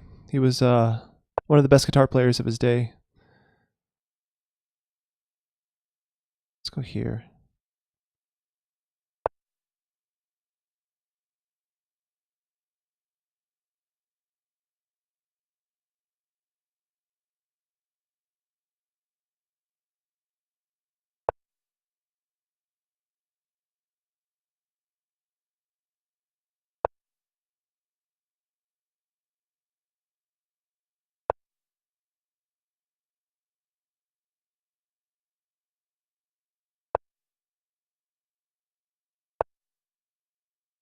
This is a song called "Here's That Rainy Day."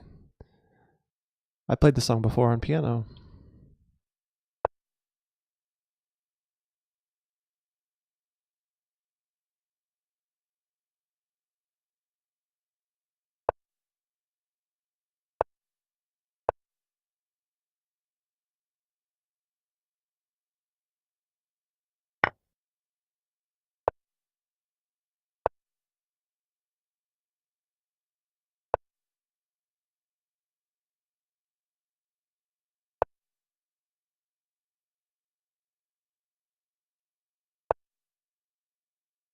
Oh, I'm stupid.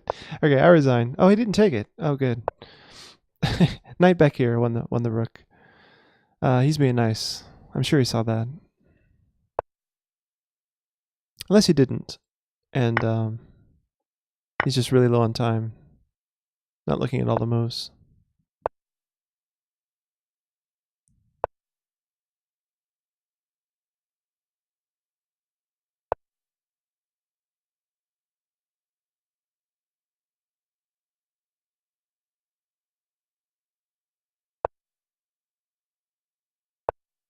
you ever tried to play Amazing from Aerosmith on piano? Fonza, I don't think so. I can't say I played anything on any Aerosmith song on piano.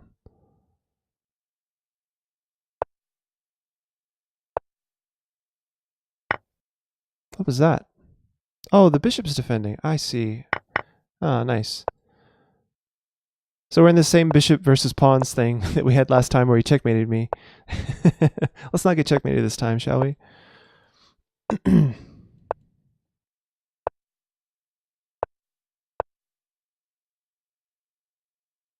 What do I do here? Maybe here? Just to stop his king? He's got this.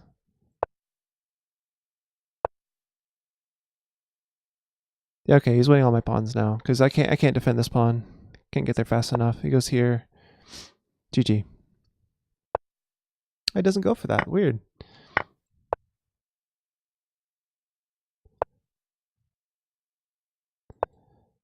Well, this should be a win now. I guess there's lots of ways to win these positions, right? I mean, he's just a piece up. All he's got to do is not stalemate me, right?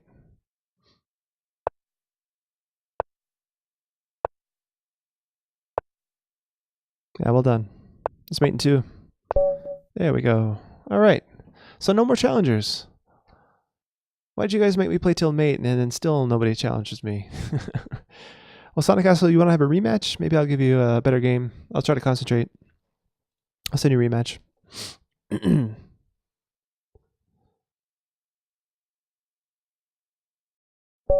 All right, one more time. Karokon.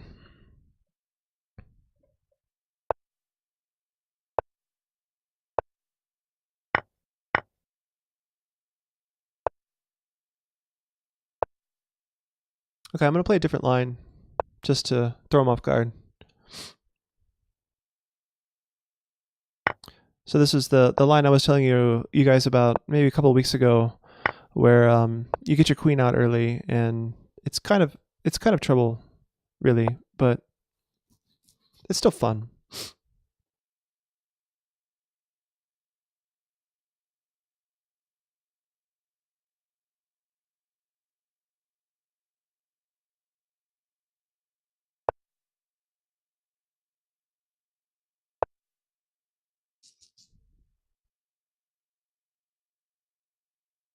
Trouble for black if white plays all the right moves, then yeah, black doesn't get very good play here. But so far, I'm happy with the way this is working out for me.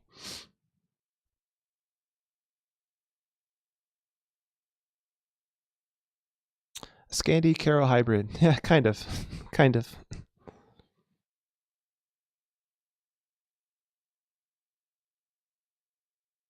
So we're playing Justin Bieber. If anyone else wants to skip that, Svenny does. So 2 more people have to vote to skip.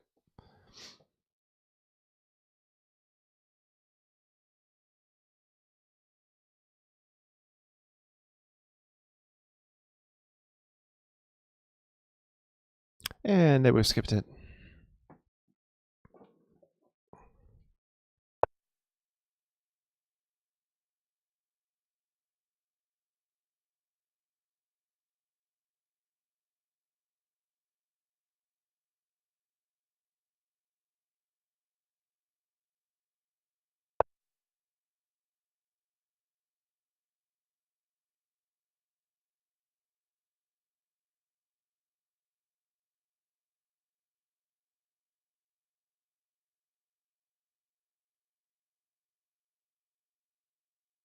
$10. Not a Bieber believer. No. Who was it that requested that? Was that you, 3Het? Sorry about that if so.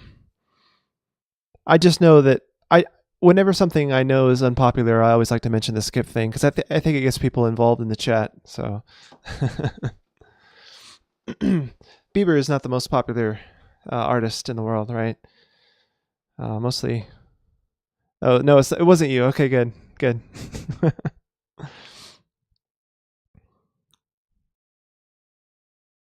Yeah. So any trolls that happen to do a request like that, right? They just get skipped away. It's a much nicer solution because I don't actually have to intervene. I just have to say something. Like I don't have to move my mouse or do anything with the with the song request thing.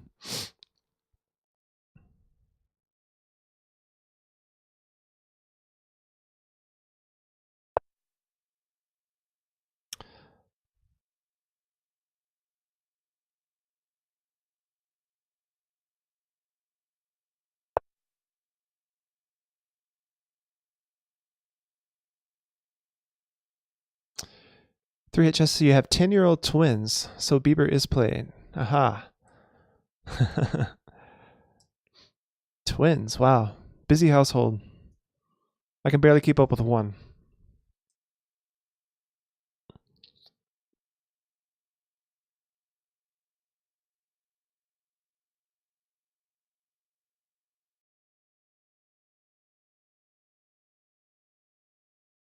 Master Ping Jam.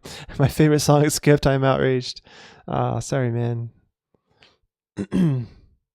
Go find some more interesting music.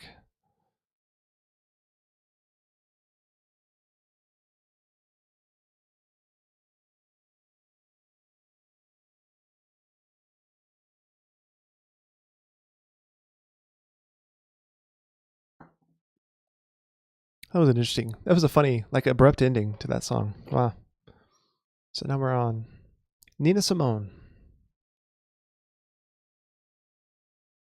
Sonic Cast likes to use his time in the opening. I tend to wait until my king is castled before I use a lot of time on the clock. Maybe I should learn a lesson or whatever and think about the opening more when because I'm not in book by any means. I'm not playing fast because I know this position. I'm just playing fast because it's the opening and I'm just trying to get my pieces developed. Anywhere that looks reasonable. Whereas I feel like Sonic Castle is trying to really look for the best square possible for his pieces and in the right order.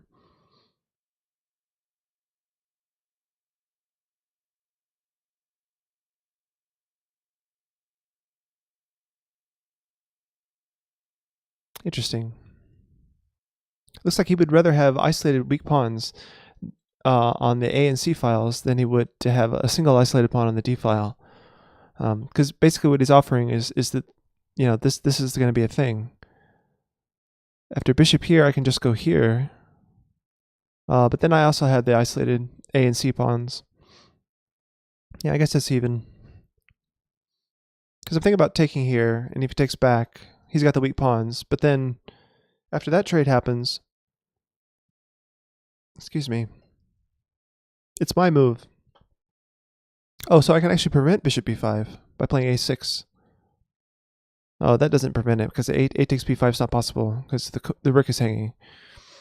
Well, so takes.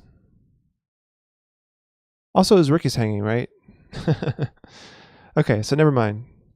So bishop moving is not an option unless he goes back to defend the rook, and then I'm not worried. I just hang on at c7.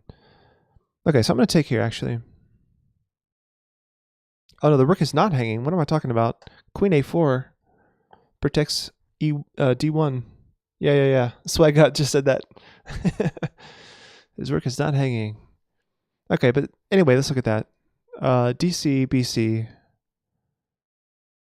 e6, bishop somewhere, b5, queen c7, takes. Yeah, and I have the isolated A and C pawn. Maybe I take with the queen, force a queen trade, and we both have the isolated A and C pawns.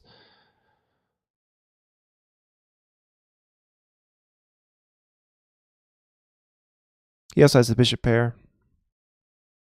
I don't know how much I like that. All right, whatever. Let's just play e6. It should work out. Move out with the king. Cordomaro Vilo. I'm not sure about that. Kings out in the middle of the board in the middle game tend to get mated.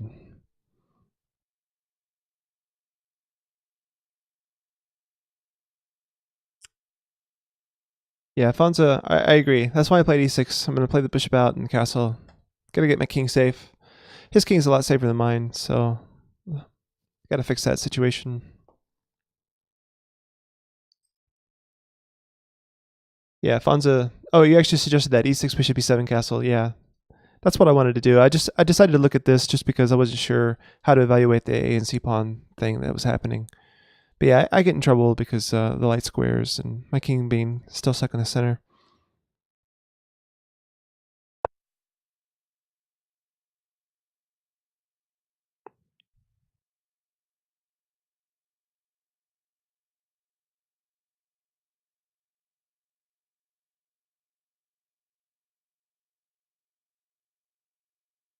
Now I want to play bishop here, I think.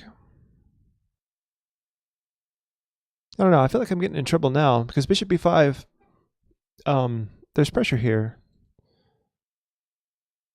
And if I get the weak A pawn, maybe it's not that big. It's not the end of the world, I don't think. But maybe my bishop belongs here. You can take here with tempo then. But the bishop being on b6 is seems good.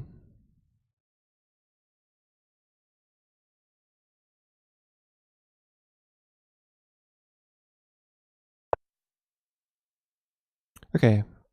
Again, can we skip, please? Thank you, Svenny. So who requested this?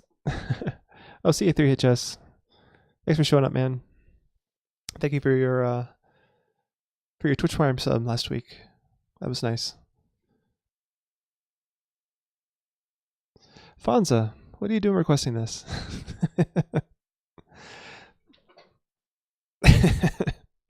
Ah, come on. We gotta have more mainstream, more interesting music. Like we're all about the audio quality on Chess with Chris, and that song was recorded with very old technology, right? Oh no, am I getting killed? Takes. This is bad. Fonzo, what are you doing for me? Telling me all these bad moves to play. The Carter family. Isn't the Carter family like? No, I'm not sure. I'm not sure.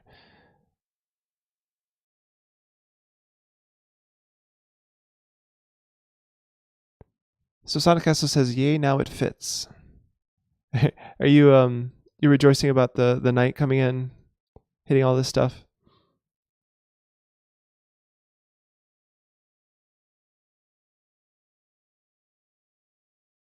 Yeah, I'm not too big. I mean, in my personal life or whatever, I wouldn't mind listening to a song like that, but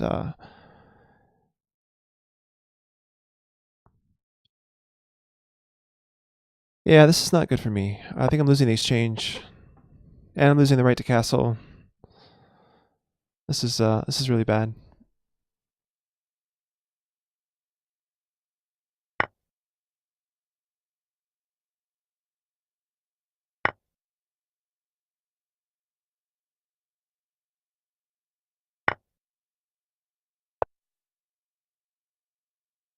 Oh, it fits about the song. I see what you're saying. The song fits. Okay.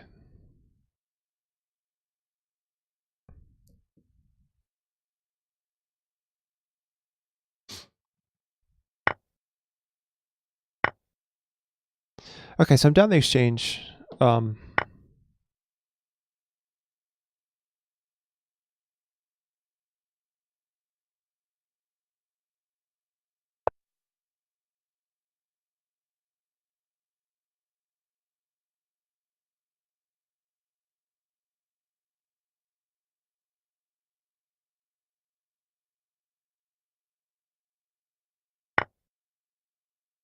Really? Oh my god, the queen. You guys even told me earlier that the queen was defending the rook.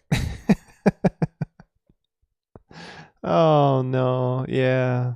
Like, why didn't I didn't see that earlier, and then I saw it, and then here I had that same blind spot. Now I'm just down a whole rook. Sad days afoot.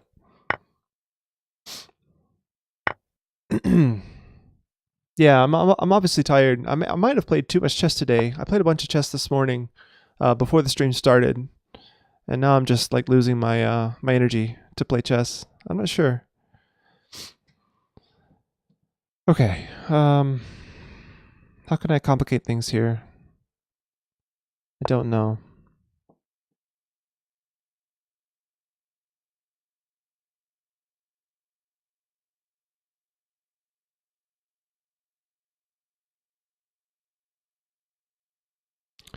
Last 4 games, you played 560 games. Wow, that's a lot. Yeah, facepalm. Swag God. That's the way it feels. This is definitely the way it feels. Yeah. Rook d8. Okay, so this ufta thing, I've seen this multiple times. Salty Clown, what did you mean when you said ufta?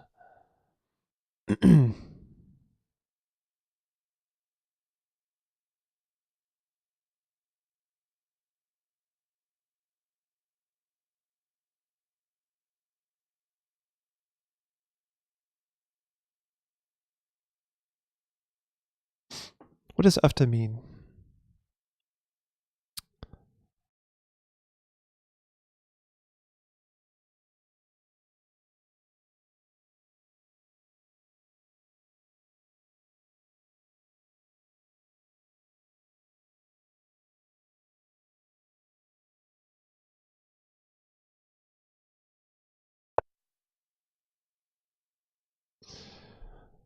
I would be unable to play chess for 5 years after that.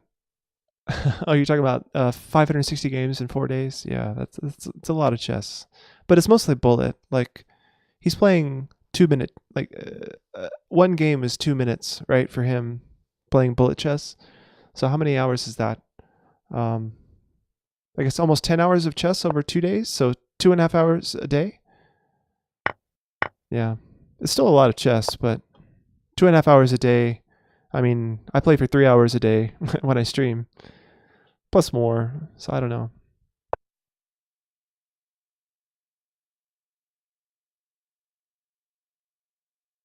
Ufta is a term chess coach Net uses. He says it when a blunder happens. Apparently, it's an actual word.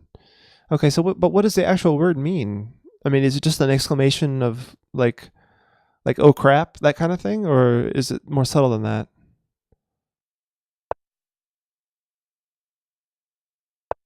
Well, what is this? You guys wanted to skip this? What's wrong with this music?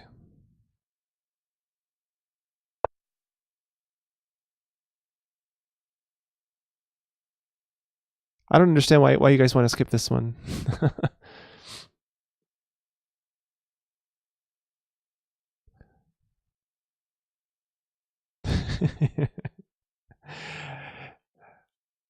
You guys are maybe skipping a little bit too much. All right, I'm just down a rook.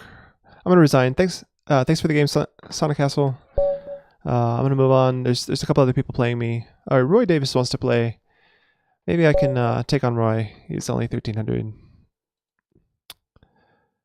So good luck, have fun.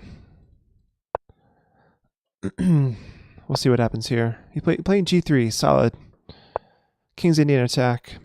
So I'll go ahead and take the center. I don't know what it means. I just heard many chess streamers use it. Interesting. So it could mean something really bad, and you're just repeating it.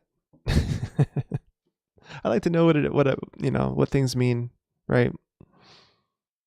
Let's go here. I want to play c5, but I also don't want to drop this pawn, so I can't block my knight in.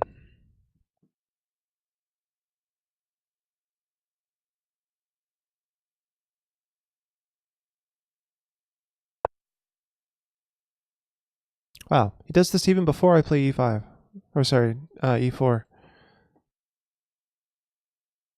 right, let's go here. Defend this pawn. Don't know what it means. Yeah. What means? Oh, we're talking about UFDA. UFFDA. There's it's been like a small meme going around the chess community. I have no idea what it means. I think I heard someone else define it, but I forgot what they said. I want to say Joanna Tries knows what it means, because she was trying to explain it.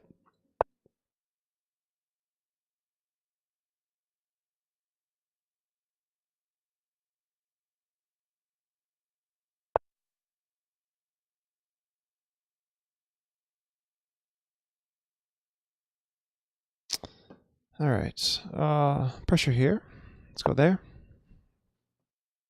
All the minor pieces, all the pawns, right in the center. Go ahead and get castled.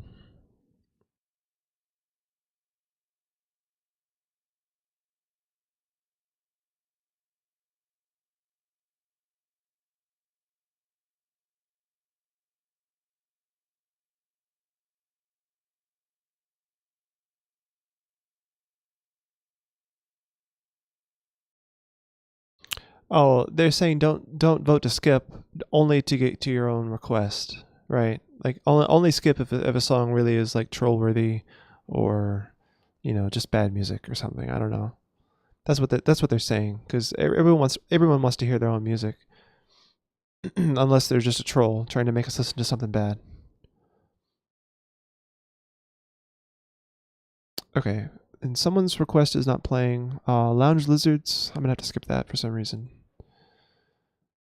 All right. And now we have Bieber again. Let's skip that. Gummy bears, we're not doing that. All right, this will work.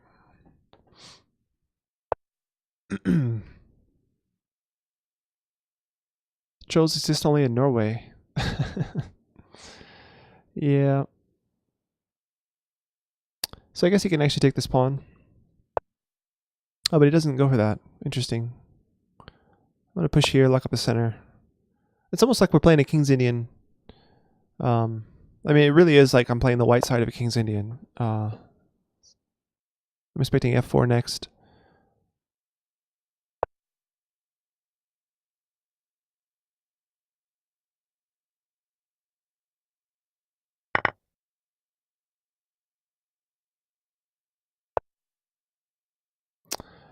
Okay. Yeah, so f4 is more normal here. Not sure what this move's doing.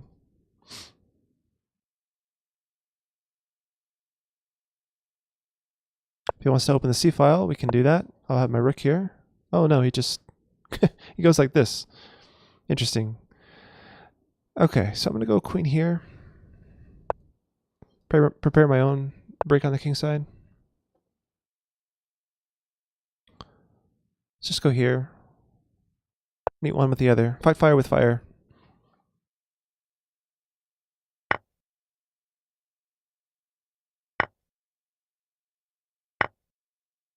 Ooh, give me up your light square bishop. That's not a decision I agree with.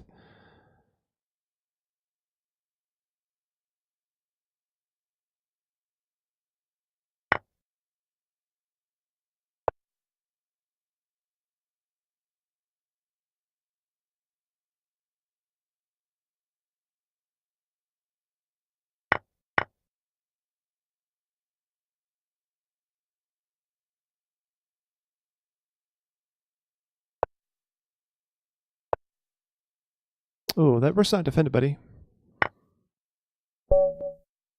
Good game, Roy. Playing a little bit too fast there. I was keeping pace with you, but yeah. GG. All right, Salty Clown wants to play again. Let's go for this. Hopefully I can still put up a good fight. Hopefully. Good game. Good game. All right, Salty. It's all up to you playing white. Good luck, have fun. E4. Let's go Karakhan, as always. Let's play in the, this is called the Advanced Panov attack. Opens up the game against the Karakhan player. It's usually not what the Karakhan player wants. But, yeah, it can happen. Let's get the knights out. Seems good.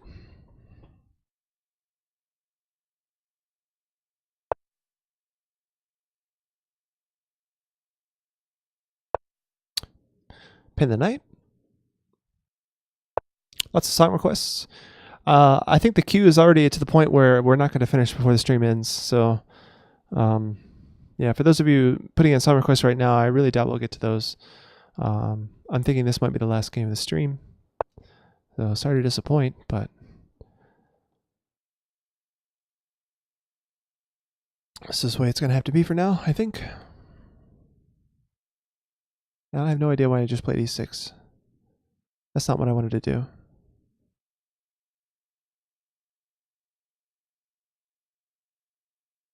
But we all skip several. That's not a problem. Yeah, if we skip them all, then yeah, we'll run out of music. That's funny.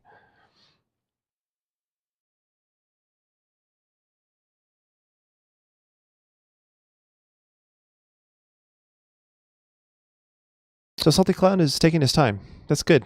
That's what he was trying to do, right? Salty Clown earlier was saying he's moving too fast. So now he's taking his time. He's thinking. He's in the tank. Good for him.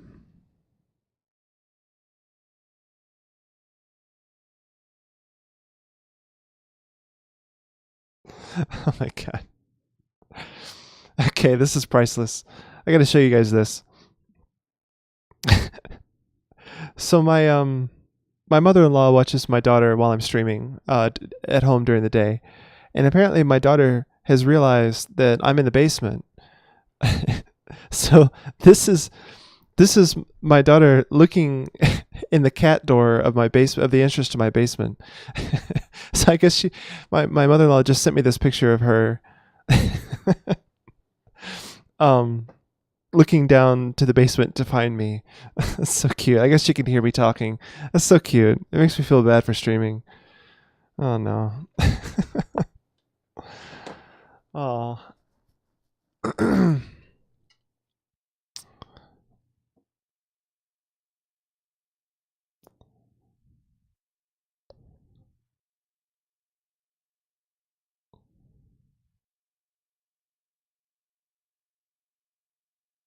Yeah. I came in the cat door, right? All right. So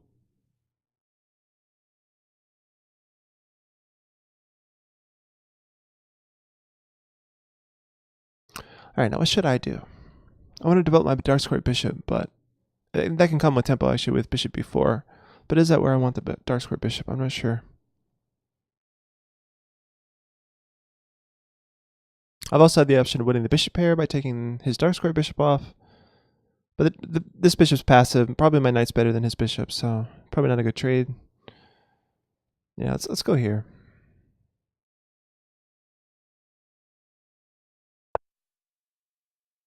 Sonic House says, "Oh, Chris, now we can locate you by looking where your cat door is."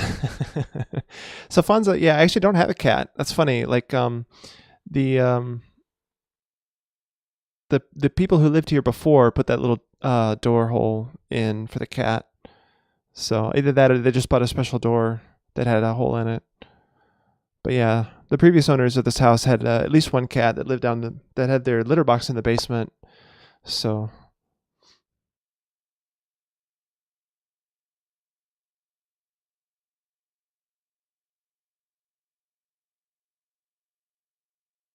I'm gonna go ahead and castle now. Yeah, yeah. Eventually, I might want to get a cat. I do like cats. I just haven't had a pet in a long time. And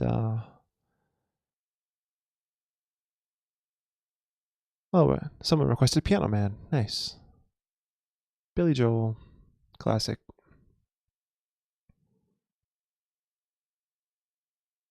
Get the rook active. The cat ghost. Oh no.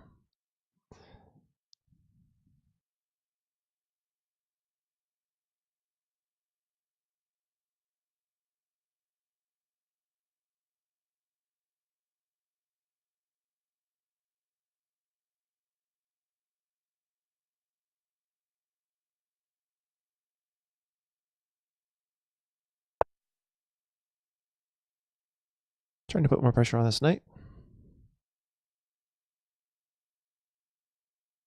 Yeah, cats are pretty harmless. I'm sure a cat ghost is also pretty harmless.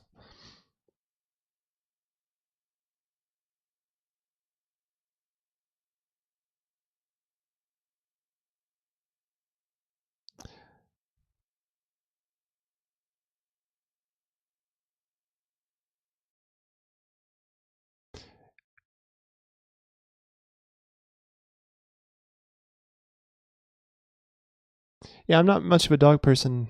If I were to get a pet, I think it would be a cat. But because cats are so easy. They take care of themselves for the most part. You just got to feed them. Dogs require so much more work. And I guess a dog person would say that work is worth it. But yeah, I don't know.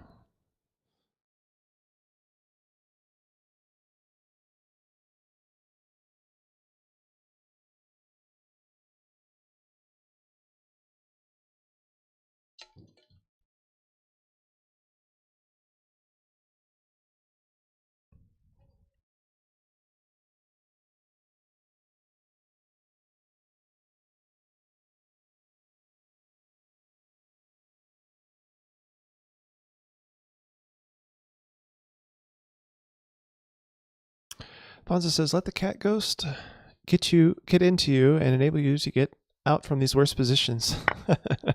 Yeah, 9 lives. What is this? Surely this doesn't work. Oh, it does, right? I take here and then there, and then he takes my bishop. Ouch. Ah, that's a good find. Salty Clown. Nice work. Yeah, he won a pawn there, and he probably gets an attack against my king. Um,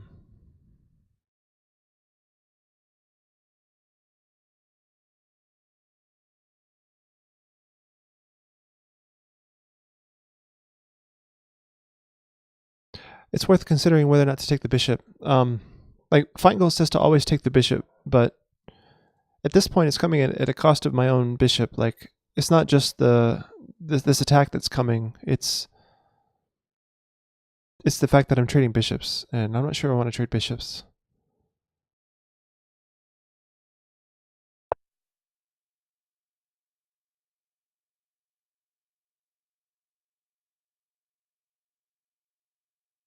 Is that prep? Yeah, I don't think I want to take.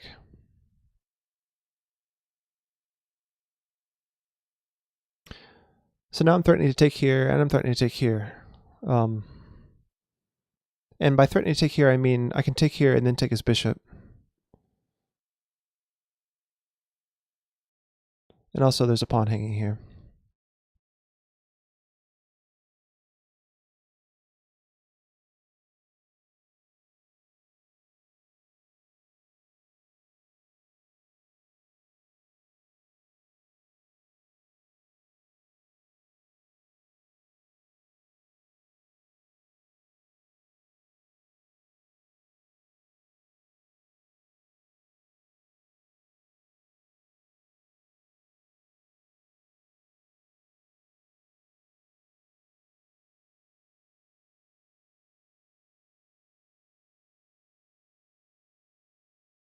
It's quite the interesting game.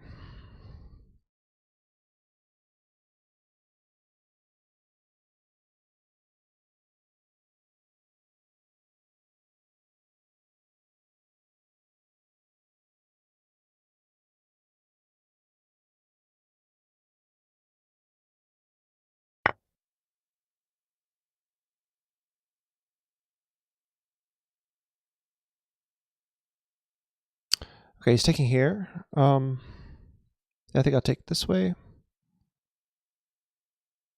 Just to leave him with the isolated pawn here.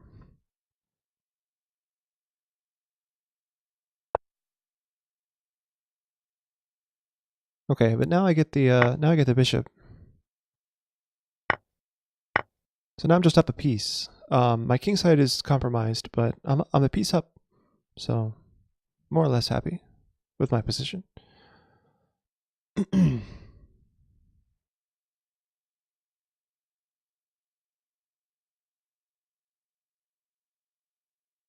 Some rock now. Wow, that's totally different.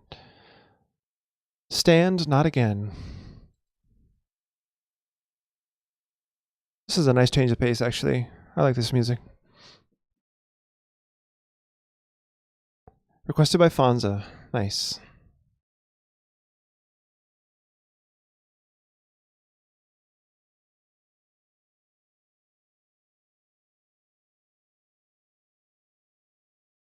Yeah, I haven't heard of this either.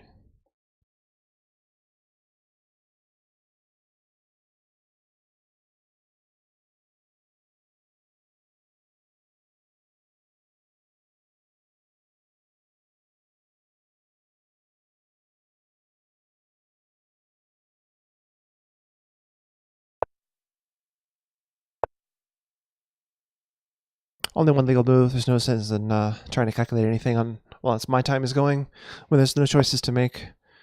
Okay, so rook there. I guess he's trying to avoid the rook trade. But I can take his bishop. I don't think that's worth it. I'm not going to take the bishop. Get the queen out to help defend, I guess. Go for a queen trade, I guess.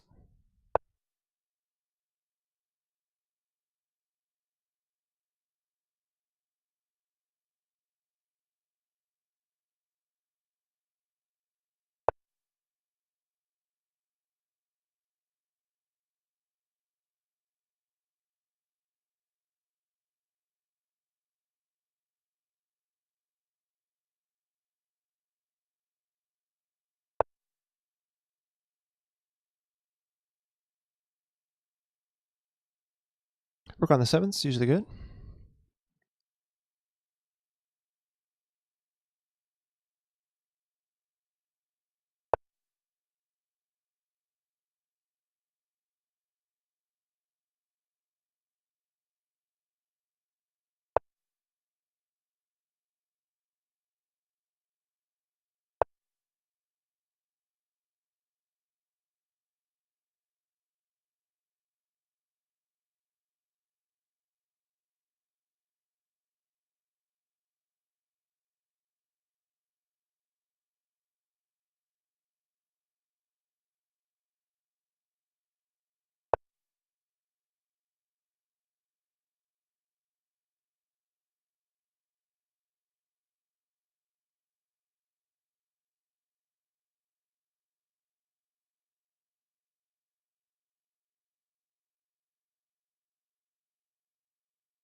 Yeah, Salty has successfully used the time on his clock.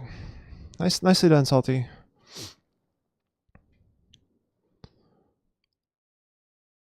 And this idea with the bishop here kind of worked, but you didn't have the right follow-up. I think h3 was the blunder, right? If you had moved your bishop back, h3 was unnecessary. Maybe the bishop back, you would have just been a pawn up.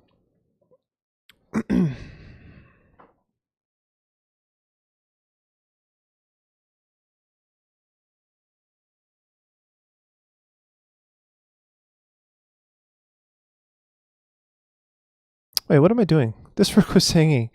I could have just taken it. Nobody in chat said anything either. That's hilarious. Yeah, this rook was just hanging on d3.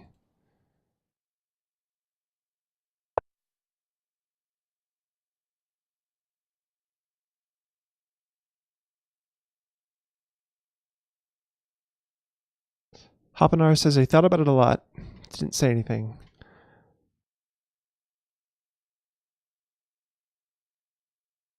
No, yeah, I mean, it's okay to ask the question, right? Why can't you take the rook on d3? But yeah, don't do that while it's my move. I mean, this is not a rated game, but it's not nice to Salty, I don't think. But yeah, when it's his move, you can say stuff like that. Why couldn't you have done that last move, right? Okay, so he's resigned. Good game. Good game, Salty. All right, we're gonna do a raid now, and we're not gonna listen to that music. So we're reading over Slidey guys. I think you'll enjoy his stream. He's a strong international master who streams here on Lichess. So say hi to him when we switch over to his chat. Thanks very much for watching, you guys. We'll see you again next week. I'm live every Monday and Tuesday. All right.